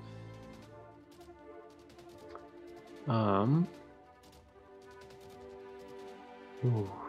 Okay, that's not nearly enough range on that. I guess I'll bless myself and Beowulf here. 'Cause that's all I can do currently. Okay. You cast bless, put a little symbol on you there, and on Beowulf, go ahead and put a little thingy on your. Just remind yourself that you're blessed. And that's you, Kane, safely ensconced in the darkness in the hallway. You can see. When you see Iticus go down, sit back up, you see Bickford go past in a blur and run up the sand hill and grab Iticus and yell a bunch of stuff. You saw the wing beats of this giant dragon. You're now looking at her back. What do you do? Fireball up the butt. In the darkness, I don't know if you'd consider this an action or a bonus action, if anything. Mhm. But Kane feels pages of the little book in her pocket Yep. flapping. Just She takes out the book and 3 pages flip. It goes, and because the rounds are short, this is this happening this as everything this is happening. This is a free action. This is costing you nothing. It's a story. So 3 agony, things. rage, agony, rage, and determination. Ooh. He's pulled out. You just feel yourself puff up, gain strength and power. The emotions driving you forwards. You look up and there's this blue creature just wrapped in the red fire of your brand new rage. What? That's free action. What do you do? And I'm aware that this breaks her concentration on darkness, but I don't that's think okay. she Yep. cares at this point. Yep. And she's gonna cast Immolation. Absolutely. Burn. Oh, why is it rolling? Why is it rolling? So go ahead I didn't and mean for it to roll, like, to show up. yeah, I'm waiting for it to show up in roll 20. Burning the dragon's side. There we go. 42 damage. Wow. And she just Did I get a dex unleashes. save? She releases this feral scream. And they blew their roll. They take the full damage. Whew. Ooh. They only rolled an 11. I'm glad for that because that's a lot. So 42. Yeah, you just. And you can see it just coming in like shockwaves coming out of you. And it just rattles the dragon just over to. Each one. What color is your rage? It's this deep blood red. Yeah, exactly. Yeah, that's why I asked. It's lit like fairy fire. It's just you're burning, and it's just you can see the scales starting to crinkle in the heat. It is nowhere near dead yet, but you heard it. The primary new emotion Yeah, she's feeling is rage. absolutely. Again, 3 things that are very new to her. Yes, just so that's an action. That's a spell. What else do you do? You still got a bonus action. Oh no, you still got a bonus action and movement if you wish. She's going to get away from this wall. Hmm. She's going to come 3 squares. Yep, easy. Move up to 6. Okay. Move up to 6. She's going to come. She's going to move back there. Okay. So she's not against a wall.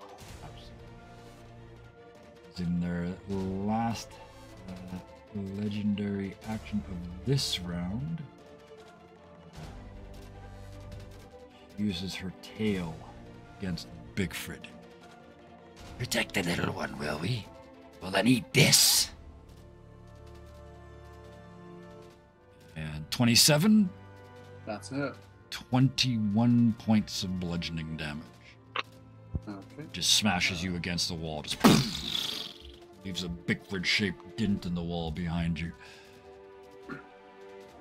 Iticus.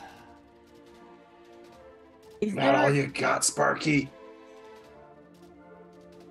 is there any way Iticus can jump onto the dragon? Oh, absolutely you can. Give me an acrobatics check. Now we're playing Monster Hunter. 13? Ooh, I'm gonna give it so I'm gonna give it a dex. I'll roll its dex to see if it's not particularly dexterous. 5. Yep, you made it. You go to jump up and it goes to draw its foot back, but it catches on its own sort of hip, and you run right up its leg. So where I'm would you running like? to the eye. You're heading for the eye. Okay. Yeah, you're not gonna get there this turn with a 13. You got on it with a 13, and then you kind of struggle your way up. That's your movement. So you're not at the eye yet, but you're on it. You still have an action and a bonus action. Okay, I guess I'm you're not a sneaky. feckin' rogue, so you could bonus action You- to dash. Actually, you would get a sneak attack because I'm engaged with it. Yep. Oh yes, you will. Okay. Absolutely. And if you wanted to use your bonus action to dash, you could get to the eye with a more successful acrobatics check to a 13. Or you can stay Okay, where you are I'll- and have a poke. I'll stay where I am and just try and fired my first arrow at it. Okay. Yeah. From on it, that would typically be at disadvantage because you're firing an arrow from melee range. Okay, he hasn't done this yet, but Yeah. he'll use his dagger then and Yep. go for the eye, I guess. Absolutely. So yeah. So give me an attack. 11. No, you just tink, and it's like the first. 24. Oh no, I guess it would cancel out. Yeah, the disadvantage attack. Why was it a disadvantage? No. Oh, because he's throwing it. Because but you're not throwing it now. So yeah, it's at advantage because you're throwing it for the eye, or are you stabbing it where you were? I'm just gonna stab from where I am Okay, at the moment. Absolutely. In that case, you get advantage, which is a 24, which does just hit. So 31 more points of damage. Yeah, you just you're. And now I'm just holding on. Yeah, exactly. Just and then you're just letting your weight swing back and forth, and that's actually helping to do the damage, as it's stuck in between two of these scales digging in. Technically, you still have a bonus action left. I'm just gonna stay right where I'm at. Right on. Paralyticus just. Yeah. Ilmrith.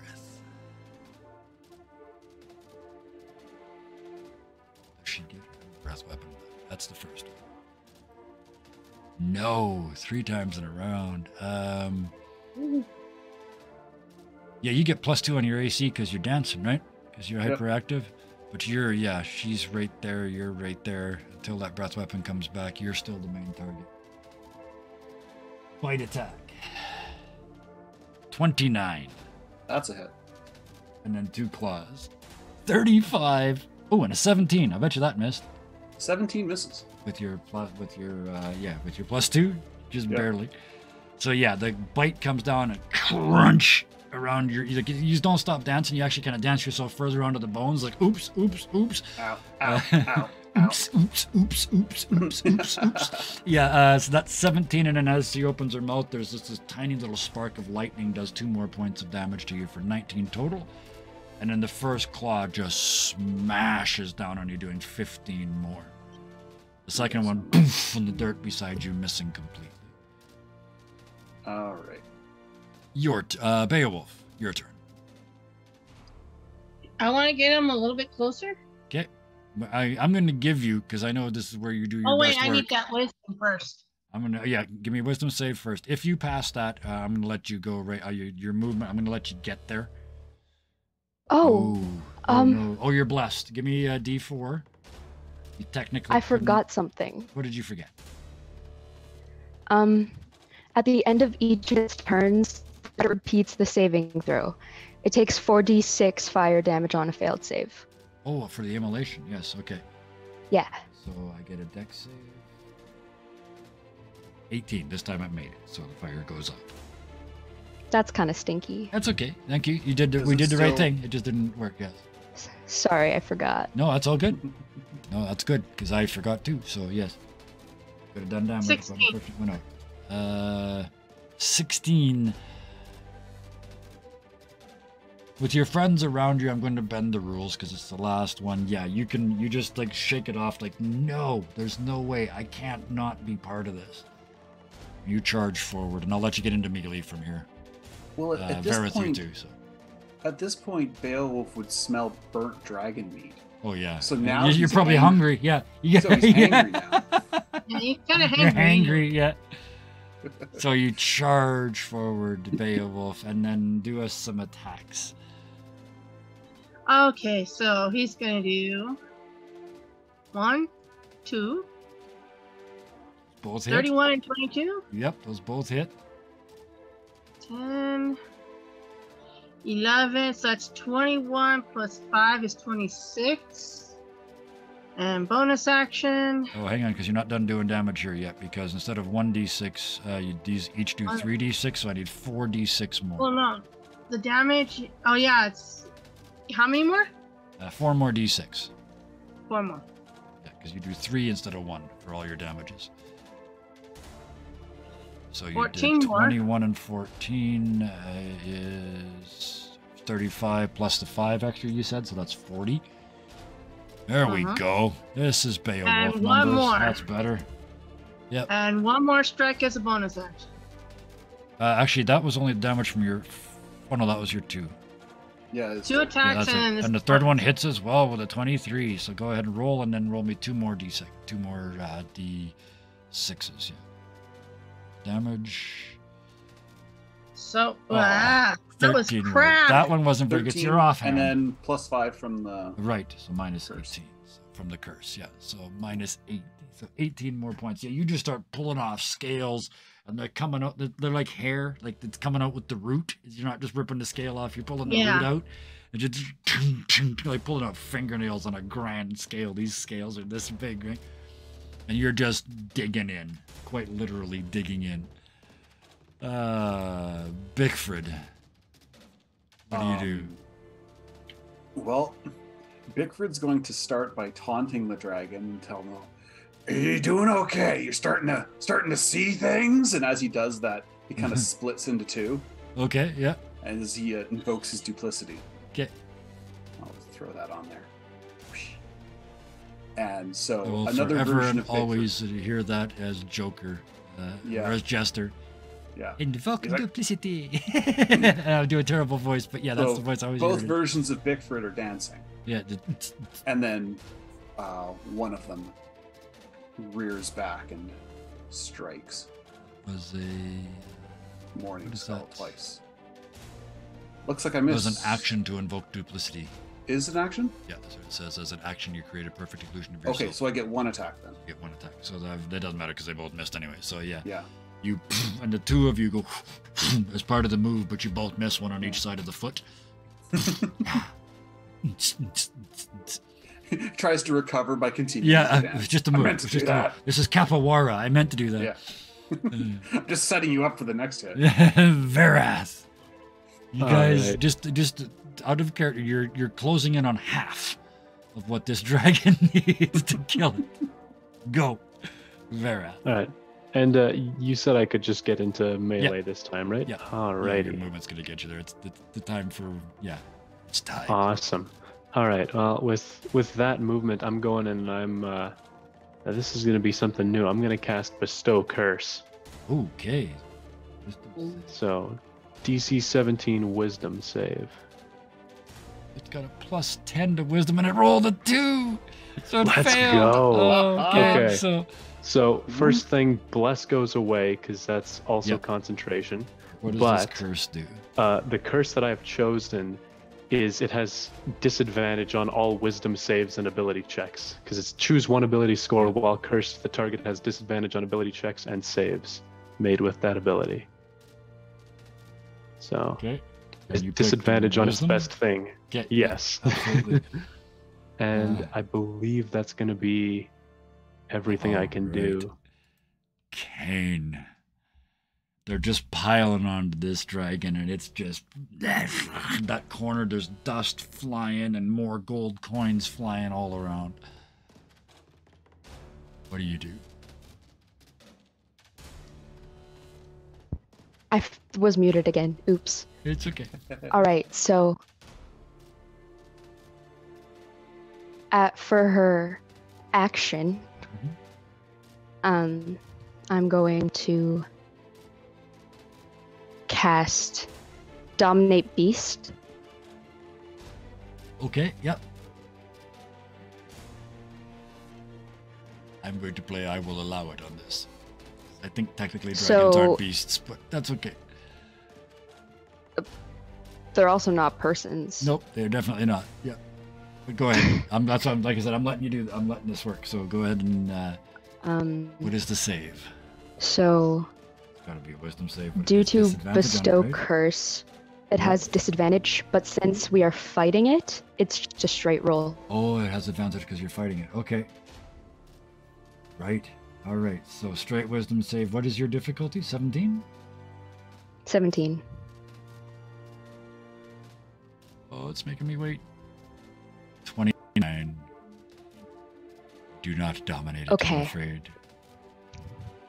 Oh, Then, that in that case, That's an action. Yeah. I'm going to quicken spell Yeah. to get another action. Yep. Or to cast a spell as a bonus action that normally takes an action. Yes. Yeah. Oh, spell. Yeah. Yeah, Quicken allows you to cast a spell that normally takes an action as a bonus action. Well, she's gonna cast Immolation again. Okay, absolutely. Deck save? Makes sense. It's a big flamey thing, right? Yeah. Only a 10. It's going to take the full damage. Okay, I'm gonna roll that damage now. Yes, please. Burning dragon's hide. The weird part about these giant-sized potions is that they do not increase your magic in any way, shape, or form. So you're thumping things for 50 and 60 and still doing 2d8 damage with your spells. It's, yeah.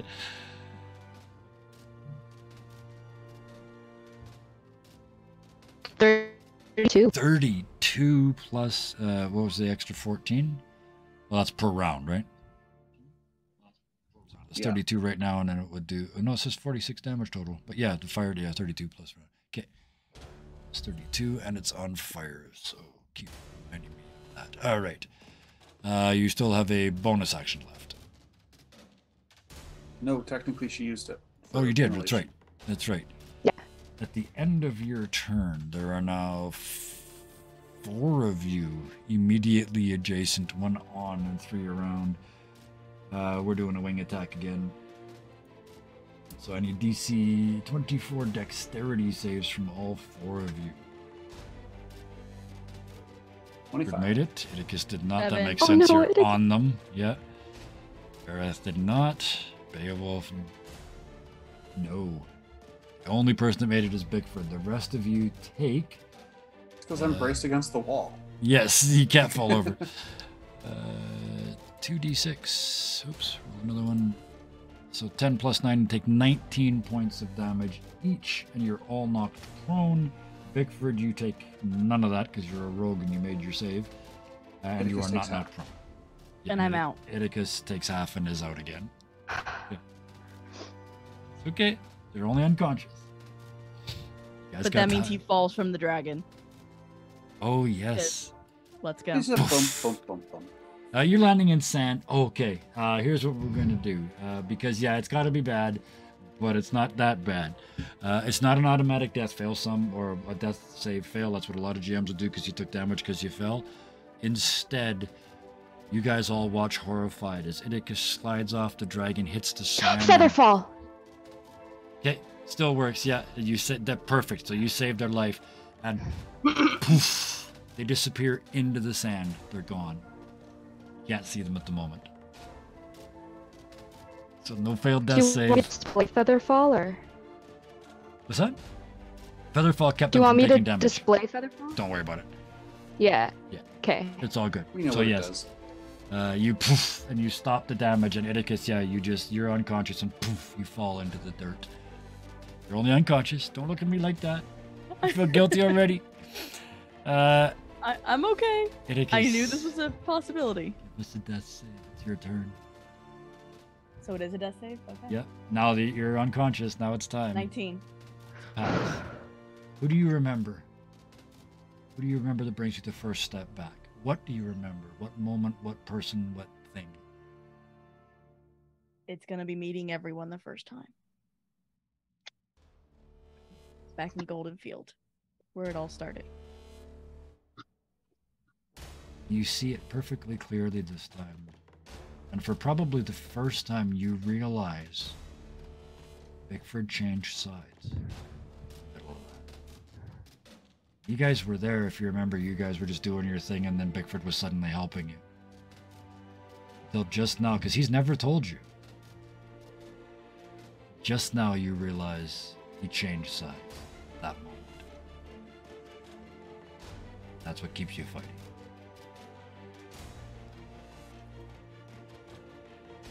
Does it come back? I mean, statistically likely, so likely to come back, so likely. No! No breath weapon. And I'm not doing a legendary action on a turn for somebody when all they did was a death save. That would be a full bore dick move. Instead.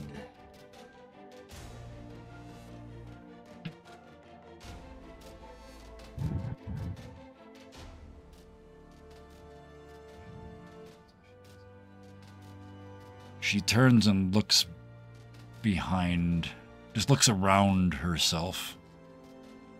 Do this? Yeah, because yeah. Mutters a few words, and it starts to hail in this room. Just ferocious pellets of ice pounding down the whole area that she's in. It's a 40-foot sector, so everybody but Kane and Edicus, because you're buried in the sand. I need the DC 20 dex save, please. Bam. Bickford makes it, takes no damage. Beowulf Damn does it. not take it. You take 3 points of bludgeoning and 18 points of cold damage, so 21 thing. points. Oh, you're blessed. No, bless is dropped. Is Beowulf technically within 10 feet? I can't quite tell. Yes. Yes. Yeah. Okay, Beowulf gets a +5 to that because of That's right. Where You're is saying it? you Aura are. of protection. Yes, aura of protection. Plus so 5 that to you all do saves. make I it. just Yeah. realized that. Yeah, so you make it as well. So Holy shit. And then I gotta make that, and then I also get +5. 17, so 23. You all make it. Just, Nice. just. go. Question. Yeah. That last one with the dexterity save, Yeah. what was the DC on it? 24, I think it was. Yeah. No, this one was With 20. that This one extra was 20. 5. Yeah, but the other one with the extra 5, it would have been 25 for me. Okay, in that case, take that damage back. I forgot what damage. What- Yes, the ones What that made was it. Bickford that doesn't was- take any damage, but Beowulf and Varath, you guys take half of 21, so you take 10 each. Mostly Alright. from What the was the cold. damage on? What was the previous damage? Looks like it was 10. So yeah, I did a 6 and a 4. So, plus 9, it was 19. I remember now. Yeah. So I'm gonna just heal give myself 9 points back. Is there action? And that's it. Beowulf, what do you do? Actually, can I Hellish Rebuke as a Make a reaction? dex save. You took damage, so yes. Yeah, Okay, so I'm going to do that. sure. It's what, 2d6? Something like that, yeah. Let's Yeah, go with on that. a DC 13. Or hold on. No, it's 2d10. And then with Duplicity. Am I reading against Wisdom that? save? Will you- It is mine. I'm at disadvantage. Yeah. It's no, it's a dex save. So DC 13. 14. Just. So he takes. So- He takes 8. Okay. Or she takes Oh 8. shit. Oh. Okay. She also needs to make another dex save. Yes, that's correct. The fire, right? I thought the fire went out already. 10. No, that was the last time. It's been cast again. Cast it again. So 14 more. Yeah. It's 46. It rolled. I was just using the 14 that you rolled when you first rolled the spell. Oh. It rolled it then, so yeah. If that's okay with you, unless you try to re-roll it now. I did it. It's a 9. 19. Okay. In that case, to 5. So Whoa! there we go. So the fire bursts around it again, starting to pop scales, and it's starting to look a little bit barbecued. It's almost down to 200 hit points. Beowulf, what are you doing? We got this. Yeah, no. What are you doing, Beowulf? Thinking. Thinking. Hit Um, it hard, lots. I think is probably your best plan at this point. Oh, that's what I was looking at. Apply pointy end to bad guy. Rinse and repeat as necessary.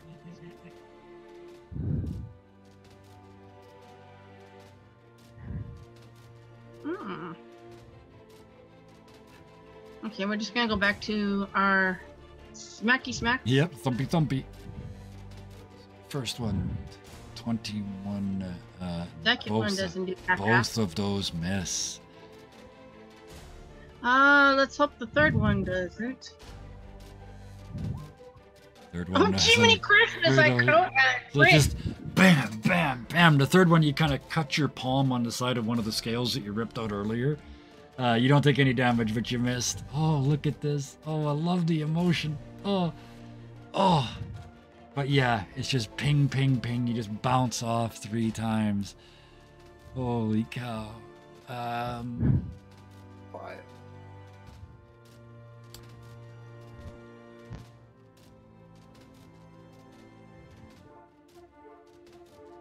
The end of your turn attacks you with the tail attack.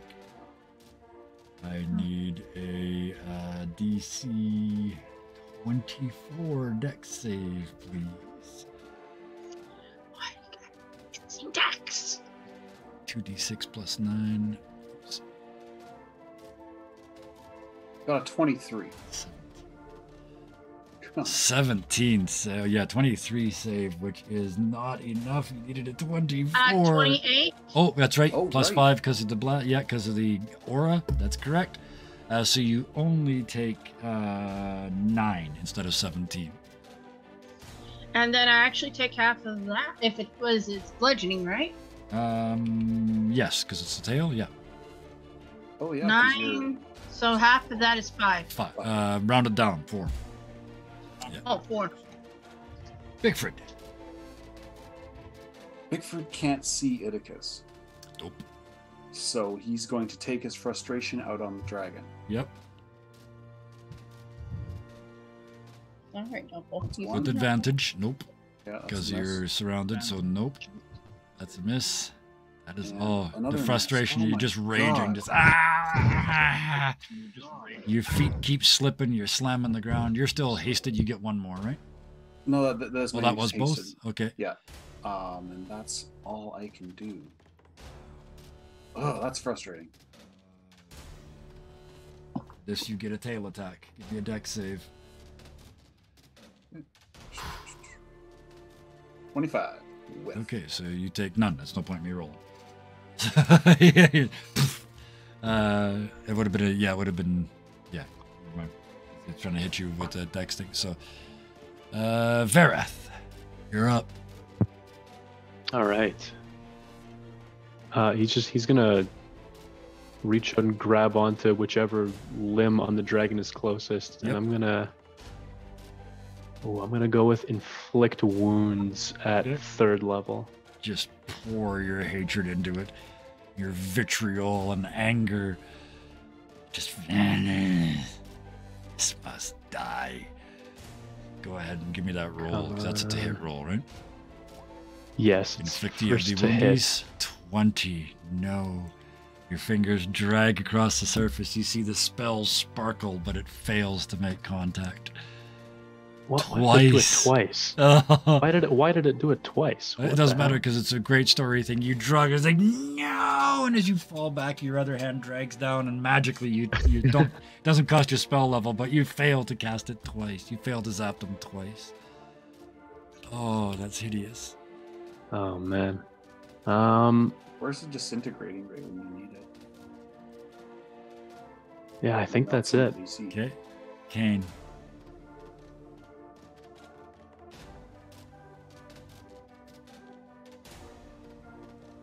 You're muted. God damn it.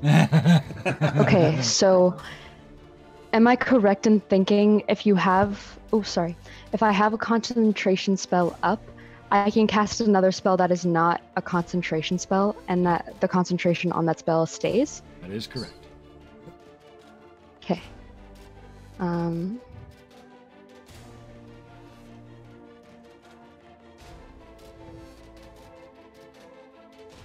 Okay. She's going to use a bit of her movement to move up a little bit.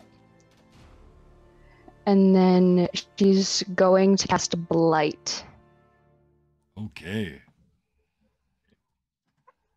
That's No, I another- can't do that at 5th level because my 5th level slots are gone. 4th level spell though. You can cast it 4th All level, right. If you have a slot left, I think. Never mind. I'm just talking to myself. Go ahead. Cast it at whatever level you can cast it at. Light. A con save. Con save. Oh dear. They've got plus 15 to their constitution. I don't even want to roll this. 20. You cast a spell and it just runs. It still takes half damage. It still takes half So damage. click that box that says 8 by 8, 8d8, and it'll take half of that.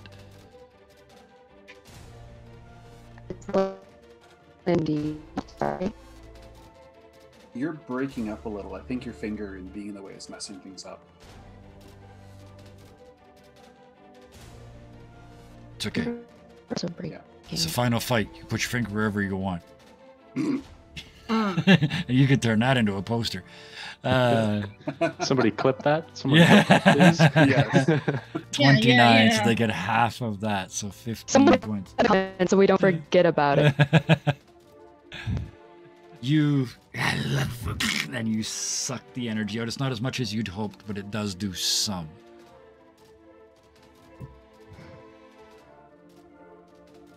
Is that it? Am I in its melee? No. You're. It's got a 15-foot melee range with its tail. Everything else is 10. Oh, sorry, 20 feet. You're Gonna- still out of range, so you're 25, 30 feet away. Move back 1. Okay, just Move be back. just be careful. Okay. 10 feet. At the end of your turn, it uses its last layer action of this round to tail attack Bickford. No, you're too hard to hit. To tail attack Verith. 25 to hit? Yeah, 19 points of Indeed. damage. The tail just whips up without even looking, just and smashes you. All right. 19 damage, and then I'm 18 gonna points fire. of Oh, bludgeoning. 18. Yeah, sorry. I'm gonna fire back a hellish rebuke. Okay. How does someone would rebuke a large silvery dragon?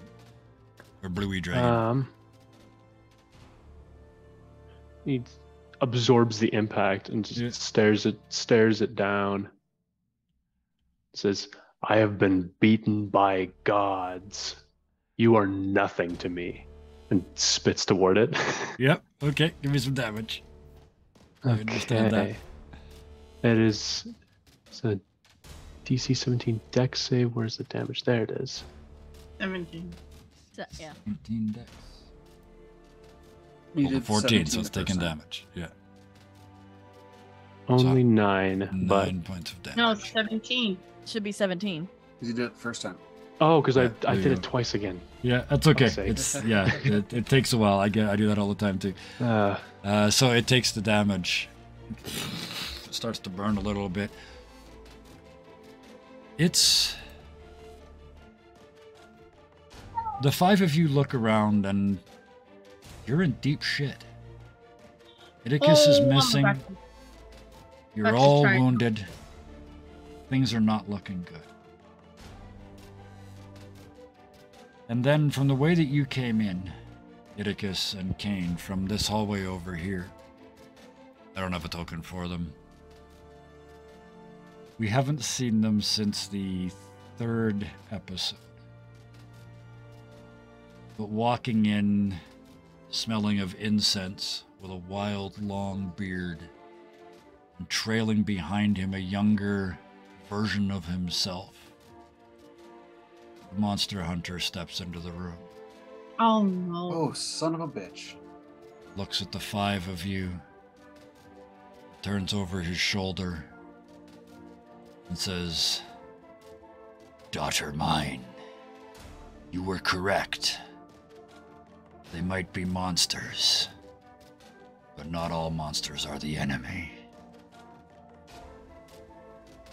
There's this pause, and she says, "Oh, Dad, I'm so proud of you. Now kill that fucking dragon, would you?" And he turns around and starts muttering, and he reaches up, and Beowulf, you recognize it, he claws his own body and just shreds across the chest. Gouts of blood pour down his chest, and he starts to chant as he walks towards the dragon with his claws out.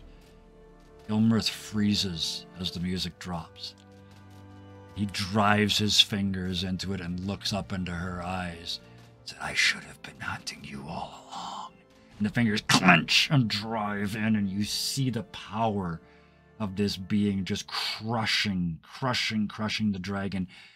They're only grabbing like one scale, but you can see the entire dragon's body starting to compress like it's Vader doing the throat thing. I was born to kill monsters. Today it's you. Iticus.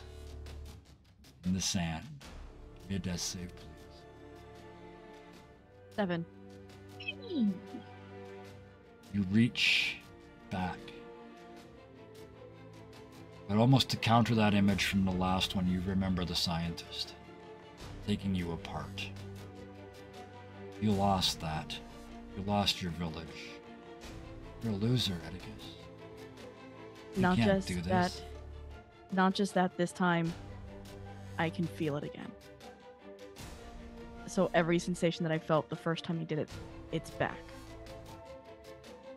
And I remember the entire surgery. You lose yourself in that horrible emotion.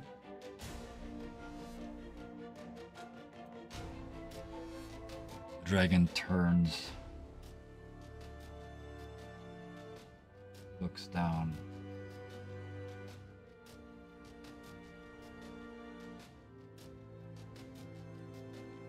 Nope.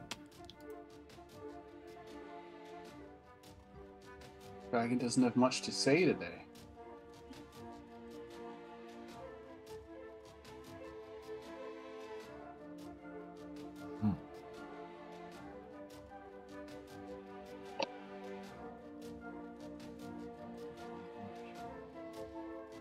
So, bite attack on Verath. 28. Another 21 points of damage, 16 points of piercing damage as the mouth opens, the sparks fly. You still standing? Doing pretty well. Claw In attack. fact. 21 AC, Yeah, it also hits. 13 more. And the final attack, a critical hit. Oh, fuck. 23 more points of damage. Ah, 21, 34, 44, 50. 51 points of damage total in that round. Still Ouch. standing? jeez. Yep. Okay. There was that double Save. hit point thing, so shit. Mm-hmm. That giant potion is certainly helping. Yeah, that's the only reason. Do you think any of you are still alive? Beowulf. This is it. Dex You save. Can, dex save, thank you. You can see it at this time. You can see. Nope, failed again. So roll some damage for me. This is Okay. a desperate dragon. This thing has been alive for probably 700-800 years, and it's just starting to realize it could all end right now. What's the damage from that Amplified. immolation? Amplified blood curse of binding. Okay, crank it up. You ain't going nowhere. So when I amplify that, 8 immolation I damage, take not a lot. another 1d6 damage. Okay. That's Can tap two. EDM point to re-roll. Rolled 8 plus. No, it's just 8. That's just the fire damage. Yeah. Wait, I can use empowered spell We do the maximum? to no. I can re-roll damage die up to Okay. my spellcasting mod, which is +5. Okay. So I can re-roll these 4. Yep, you can roll this 46. It only rolled. But I have to roll. That was weird. Oh no, can't do 2, 1, worse 4, than 1. You rolled horrible, so yeah. Yeah. Yeah, go ahead and roll 46. Or just cast Immolation again, that would work as well. 11. Still not great, but it's better. Kept the 2 1s, kept the 4, and rerolled the 2. Yeah. All right. So you wait. You know it's free. It's starting to burn. Beowulf, what do you do? So he's invoked the blood curse of bloated agony. Okay. As a bonus action, I curse a creature that I can see within 30 feet, so the Oh, yeah. dragon. Yep. Until the end of your next turn. Well, in this case, it's going to act, because I'm amplifying it, it's actually going to last for 1 minute. Okay. For the duration, the creature has disadvantage on strength and dex checks. Wow. Okay. And takes 1d8 necrotic damage if it makes more than one attack on its turn. Sorry. So far, it's got disadvantage on 3 of its stats. Yeah. And how much damage? It'll take 1d8 necrotic if it makes more than one attack on its turn. Okay, I see. Only 2, but we can re-roll it later, I guess. That's right. And since it's amplified, it'll last for 1 minute. Okay. And it can make a con saving throw, DC 14, at the end of each of its turns. All right. So that's his bonus action. And what do you call it?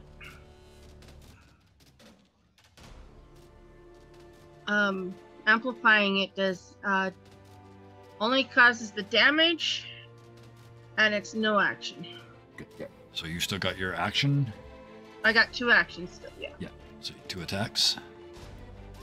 13 misses, the 30 hits. So go ahead and give us that damage, and then give us 2 extra d6 to add to that.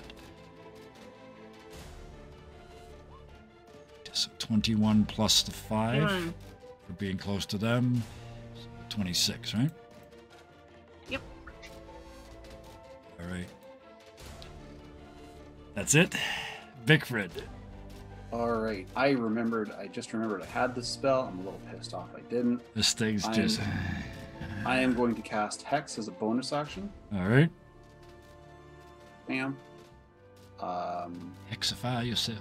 So, and I will add another one. It now has disadvantage on con checks. Okay. Wow. So that's what? Strength, dexterity, con, And wisdom. Yep. And I'm going to attack twice. No, and I have yes, the advantage, so that second first one missed, but the Yep. second one hit. Second one hits. For 9 that's points, 3 plus I need plus an extra 2 more d8s. 2 more d8s and sneak attack. 16, 32.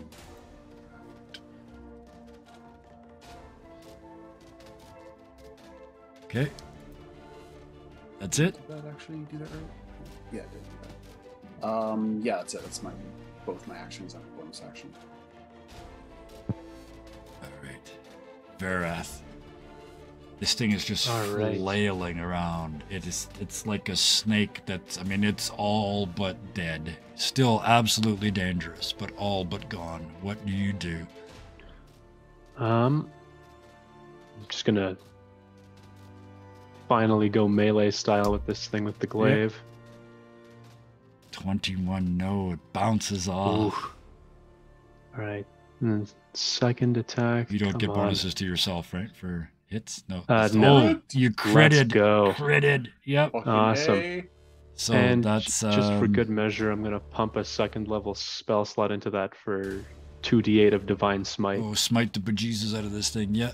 I forgot Hell about yeah. that too. I have one of those too. Oh So yeah. you smite. Give me Okay. the damage. So initial damage, and then I gotta do 2 more d10 because it's huge. Yep. It's a big weapon, 13. That's 24. Yeah. and then it's 2d8 of smite. And then however the max damage is. for yeah. crit. It's enough. What does it look like when Vareth unleashes the holy power of your god upon an evil lizard? So the first attack, he just swings wide and curses to himself in Celestial, and then the second attack, he realizes, wait, this is exactly what I was born to do. This is an evil creature. This is my job. And as he lifts the glaive just above his head, it glows like beautiful gold as he slams it down on this thing's skull.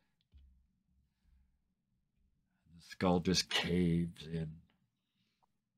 The monster hunter catches the head as it falls and looks at you and kind of grins and says, "We wouldn't want to spoil the teeth." And he immediately starts harvesting bits and pieces. His daughter jumps in with him. Because it's 8:15. The dragon slides to the ground in this pile of sand. You guys dig Idicus out. I need one more death save, Idicus, just to see. Until they dig you out. It takes a second. Yes.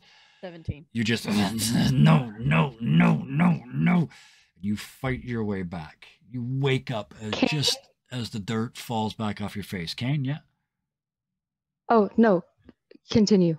Well, I'm just going to say, as you kind of sit up, and you guys see Idicus come up out of the sand, some vestige of life flickering in one eye. You look around, you're thrashed. You almost lost Idicus. After all of this, you were finally right, and for the first time ever, in 46 episodes, Idicus actually needed saving this time. Kane. It's the first time you didn't ask if you could be friends, too. So take that lesson away with you. You assumed they were not friends. They weren't, but that's besides the point. Kane, what are you going to do? Kane is going to run over. Yeah.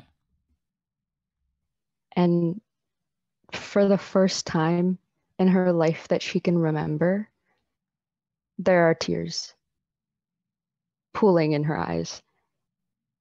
She runs over, picks up Idicus, and a page kind of flaps and flies out of her pocket. Love. As she holds Idicus and brings him into a hug.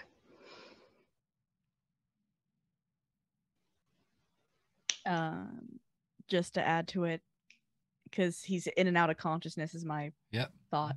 Yep. You kind of just feel his hand wrap around your finger, just saying, "I'm here." Yeah, you're still a giant. He's not, so he's like literally resting in the palm of your hand. Or at least 2 hands. He's 3 feet tall, so yeah.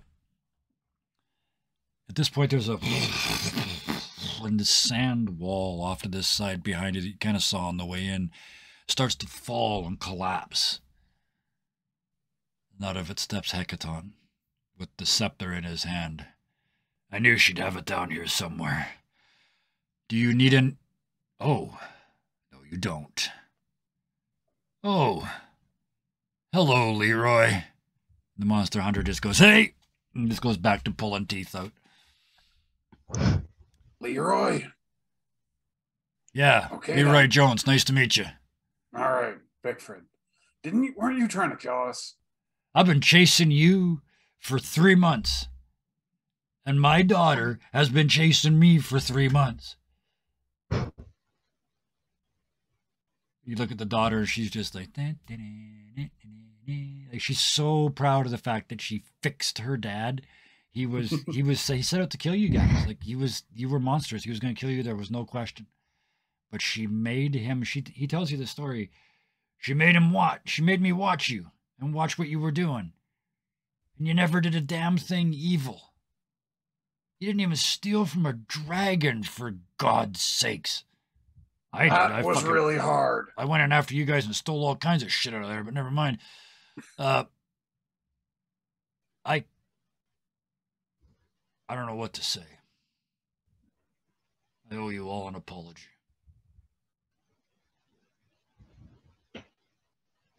Bickford just sort of smiles as he's also like next to Idicus at this point, you know.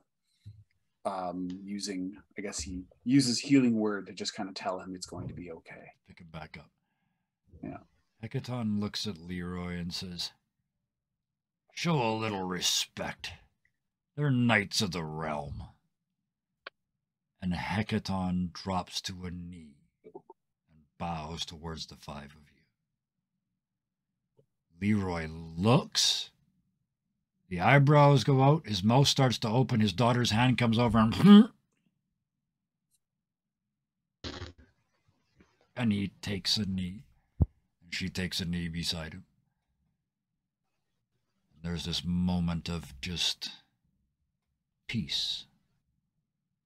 It's going to be a long time yet before this is fixed. I mean, Hecaton still has to put this right. It's not wave a magic wand and this is solved. He needs to go and prove that the ordning was correct and that who was in charge should be in charge. And that it's going to stay the way it is. With some changes. No longer will the giants judge the little people by their size, but by the size of their actions and the size of their hearts. No longer will they ignore the dragons. They did that last time, much to everyone's expense. That will not happen again. But more than anything else, the giants span this world.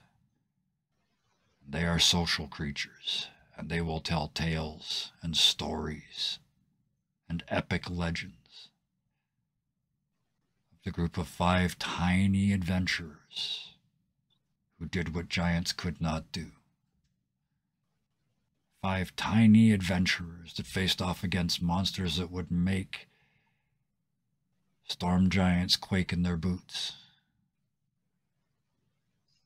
You made friends with legendary creatures. You became legends. Some of you are destined to become gods.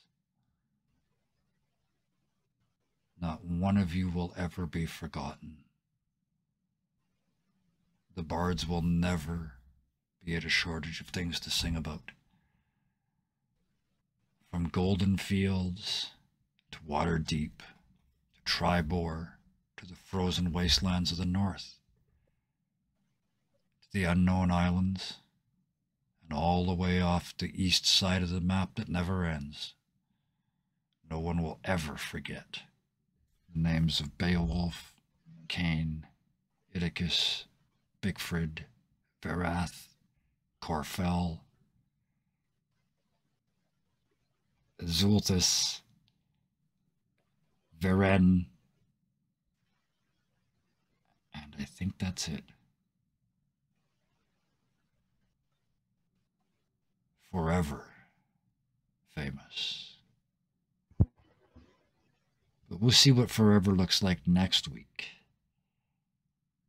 Because as you gather your things and heal yourselves, and take what plunder you choose to take from this place, and there's plenty. And it's not theft if they're dead, Idicus. Oh no, he's mad enough that it doesn't he's matter. gonna take it anyway. But when you've got your fill, Hecaton pulls out his conch and blows. And as you shimmer out of space and time, the camera stays, and it pans back to the monster hunter calmly chopping up the dragon. And his daughter sitting on a pile of gold coins, grinning to herself, picking through a cask of jewels, taking the ones she likes. The dragon's body settles in the sand. The monster hunter reaches out and pats it. You'll be remembered too, old girl. You'll be remembered too. He goes back to his work. Next week, we're going to come back and find out what happens to these 5 characters. What happens next? The next week, the next month, the next year, the rest of your lives. What do you go and do after this? Who do you become? You're already heroes. Now what? With that, we'll drop the curtain on this week. This final week of this particular show. This has been a joy. Anybody that knows me, I've said, I don't want to run D&D anymore. I'm bored. I don't like running long campaigns. I'm bored. Oh, it's the 3rd time I've run Storm King's Thunder. I'm bored. That was never boring. I mean that, like, that was only in my head. That was never you guys. This game was amazing. I've run Storm King's Thunder 3 times. It's never been the same, and it's never been remotely like this. You guys blew through it in half the time it takes most groups. You avoided so many of the conflicts. Oh, thank you so much, Dak. You did this in a creative and brilliant and genius sort of role-playing way that I am so happy and proud to have been a part of. This was stunning. Feels amazing, man. Yeah, it feels amazing. It feels amazing. Feels amazing. I couldn't agree with you more.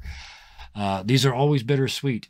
Next week's going to be even worse because next week we really have to think about these characters without being distracted by fighting a dragon and trying not to die. So we'll save all that personal stuff for next week. For now, yes, please join our Discord if you want to be part of this kind of fun. We've got spaces opening up, new games opening up. Speaking of which, within the next 2 days, there'll be an announcement over there on Dirty 20 Gaming about a new series coming up. If you're brave, come and sign up for that one. Do it. But I don't want to distract from this one first. We still got to finish this. That's next week. Yeah. I want to personally thank all of my players. First of all, the ones that aren't here. That they are no less part of this than the ones that are. And I mean the ones that did 1 episode visits, the ones that did 3 episode visits, the ones that came and went as you were able. Every single person made this story different and amazing. So thank you to all of the people that have been part of this, specifically because you're here. Bison, thank you.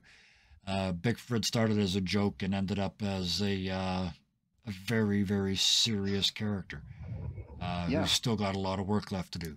Your job is not done. So thank you for playing Bigford and thank you for playing the long game too. So thank you. This is honestly, I've never been in a campaign before. Like, I've never had more than 2 concurrent sessions of any RPG other than... Actually, no, that's not true. Back in high school. You've been in a couple here, too. The Star Trek one took more than 2 years. Yeah. It's been 20 years. I've had 1 long-form campaign like this. And this is the first character that... man, I'm... Second character I've retired. First character I've really felt a connection to. Like, this next week's gonna suck and I will probably cry like a little bitch. Oh yeah, it's I expect probably everybody's going to. There's a reason to do those sessions, those after sessions. It's part of the process. These characters are done. They're retired. You may show them up somewhere else, but they're done. So it's time to put them to bed, and part of that's some tears. Yeah. I've been trying to psych myself up for that all week, and it's gonna suck. Yeah, well, we got another week to think about it. But thank you for bringing this character and for being part of this. And it's a lot of guys in our generation, they put on the plastic face and won't let you see. You're not that guy, and I appreciate the hell out of that because I'm not either. So thank you for showing your emotions through all this. I appreciate it. It's refreshing. Rory, you weren't here for the whole time, that's for sure, but you stepped in and you fit in immediately, and that's the biggest compliment I can give to anybody. So thank you for coming. Thank you for bringing this interesting character and developing it in the fairly short time that you had. You still got a good chunk of character arc in and finished off with this amazing god transcendent moment. So thank you so much for that, and thank you for becoming part of this show. I appreciate it. Yeah, thank you so much for bringing me on board. This has been very fun. I've loved playing this character. This game is all about fun, and we might have got serious a whole bunch of times, but I don't think we ever stopped having fun. So, thank you. Next, Ruth. Wow, just like slow claps. That's all. I hardly got any words. Kane is an amazing character. The peeling off the pages just was so well done. The timing was so good. The pages falling off by themselves. Everything else that you did kind of boils down to when those pages got peeled off. And then the one that didn't need to be peeled. And it was absolutely stunning. You're choking me up just thinking about it. So thank you for playing Kane. That was absolutely brilliant. Thank you for joining us. Thank you for having me. I've said it so many times before, but thank you. Thank you for giving me an opportunity to play Kane, who has gone through so many iterations. I initially I made her for the first campaign I was ever going to play. I had done one shots, but I made this character, and for some reason, not even for some reason, if you know me, the reasons are a little bit obvious, but she was the first character I ever made for a campaign. We stopped at level 4. And then I brought her in as a backup character for a campaign that kind of just died. Yeah. And then I was brought into this, found out the type of characters vaguely that I'd be playing with, and I was like, this would be perfect. So I tweaked her a bit. Not a ton. Nope. But I tweaked her a bit and brought her here. And I'm so glad that she got to have a full cycle. Yeah. The arc, I mean, with those pages coming off at the end, that arc is complete, right? Kane is complete again. For the first time, which is a weird statement, but it's also true, right? Yeah. She's a fucking queen. Yeah. I don't. Yeah, you still got to go back to the Shadowfell. So you got a week to think about what that involves, going back to the Shadowfell with a full slate of emotions and trying to be a queen of one of the darkest places in the known universe, right? It's not full. No. She doesn't have fear. Nope. That's right. There's several that still haven't been pulled. That's right. Absolutely Yeah. right. We'll play with those next week. So thank you again. Yeah. And it's so hard to get me to cry. I might just do it next week. Okay. We'll see. It's not necessary. Like you don't like. It's not like we won't invite you back if we don't make you cry. No, I know. No, I know. But it's I like, appreciate that. Yeah. I'm thinking I probably will, because this means a lot to me. Yeah. And it's to the point where I can't even get myself to cry. Yeah. Well, we'll see. So We'll see. I think I might. I definitely think I might. He's not here and he probably won't watch this, but my goal next week is to make Scarred cry. So we'll see. That's a goal. That's like trying to make a statue bleed. So we'll see. We'll see how good I really am. I can play games, but let's see if I can crush a soul. Okay. But thank you so much. In the best possible way. Thank you. Yeah. Solar Dasher. Oh man. This character went through so many iterations. I love it. There's just this constant change, constant change. A lot of it, you were kind of power-wise behind the curve, and I appreciate the heck out of it that you just kept grinding. I think we got it balanced at the end. You were doing equivalent damage to most of the other bangers tonight, so we got this character figured out. It would be very simple to turn this into a subclass of its own. This combination of things that we've got with the blood maledict plus this werewolf creature. I think it would be very easy to build a really interesting subclass out of this. So thank you for exploring that whilst running through a campaign. Thank you for taking time out of your busy days, because I know like your week is nuts. So my week may be nuts, but this is my relief. Yeah, well, we're gonna make sure you get all the relief you need. There's all kinds of games coming. You know you're gonna be running one yourself, so all kinds of goodies coming in the next couple months here at Dirty 20 Gaming. But thank you so much for joining us and for playing Bickford. I loved every second of it. Beowulf. Beowulf. Damn it! I had to do it one more time. Son of a bitch. It was my pleasure. I'm happy I get to explore this a little bit better than it was before, on that campaign we had him in before. Yeah, that was never I going to happen. personally like the way he turned out here. Yeah, me too. I'm very happy with the way Beowulf turned out. I got it right that time. See? Watch. Yes. Thank you. And if there was a reason that I wanted this campaign to keep going, I mean, it's not going to, but if there was a reason I wanted to, it's because I don't want to say goodbye to Idicus. Sarah, I think it's fair to say nobody wants to say goodbye to Idicus, but yeah, thank you so much for that. That's an iconic character, and as somebody who kind of has one of those, I thought Guy was pretty special, but second fucking tier, man. Like it's not even close. Idicus is memorable on a whole different level, and it was an honor to get to have you in my game and playing them. Thank you so much. That's not Thank something you I'm going to for- forget. Thank you for letting me play him, because even at first, he was the second character that I wanted. Mm-hmm. He was not the first character I wanted. Yeah. And even I was originally going to play him a little bit differently, where he was going to have a more evil streak in him. Yeah. And that first night that we played, and he's just like, Fred? I was like, yeah, there's no evil streak in you. There's Yeah. no way there is. No, you've got exactly the opposite of an evil streak. And I see a lot of people playing really innocent characters, and I love them to pieces because I can't do it. I just can't play somebody that doesn't go, this sucks. It's like my characters are all realists and cynics and, not nice people. Idicus is just this pure niceness, and you never, ever, ever let that fail.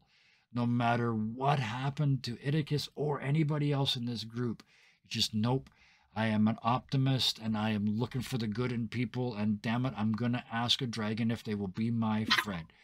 And, and it worked on almost every instance you tried it. And I think it is absolutely an iconic moment that the only one you didn't ask is the only fight you lost. So Yeah. that's a story arc all in itself. Like, Idicus needed one tiny lesson, and there it is. And now Idicus can become a god. So thank you so much for bringing Idicus to this table. Oh, wow. Oh, 2 more thank yous. I know, I'm starting to choke. 2 more thank yous. Chat, you guys have been here. Most of you have been here every single episode. Most of you have been here more than many of the players. They've missed episodes. Some of you have missed 0 episodes out of 46 Sunday nights, like when you got to do stuff and like things happen in life, and you show up every bloody week. And there aren't words to thank you enough, but I can only use the ones that I've got. So thank you all for everything. You know me, I like being watched. It doesn't get any better than this.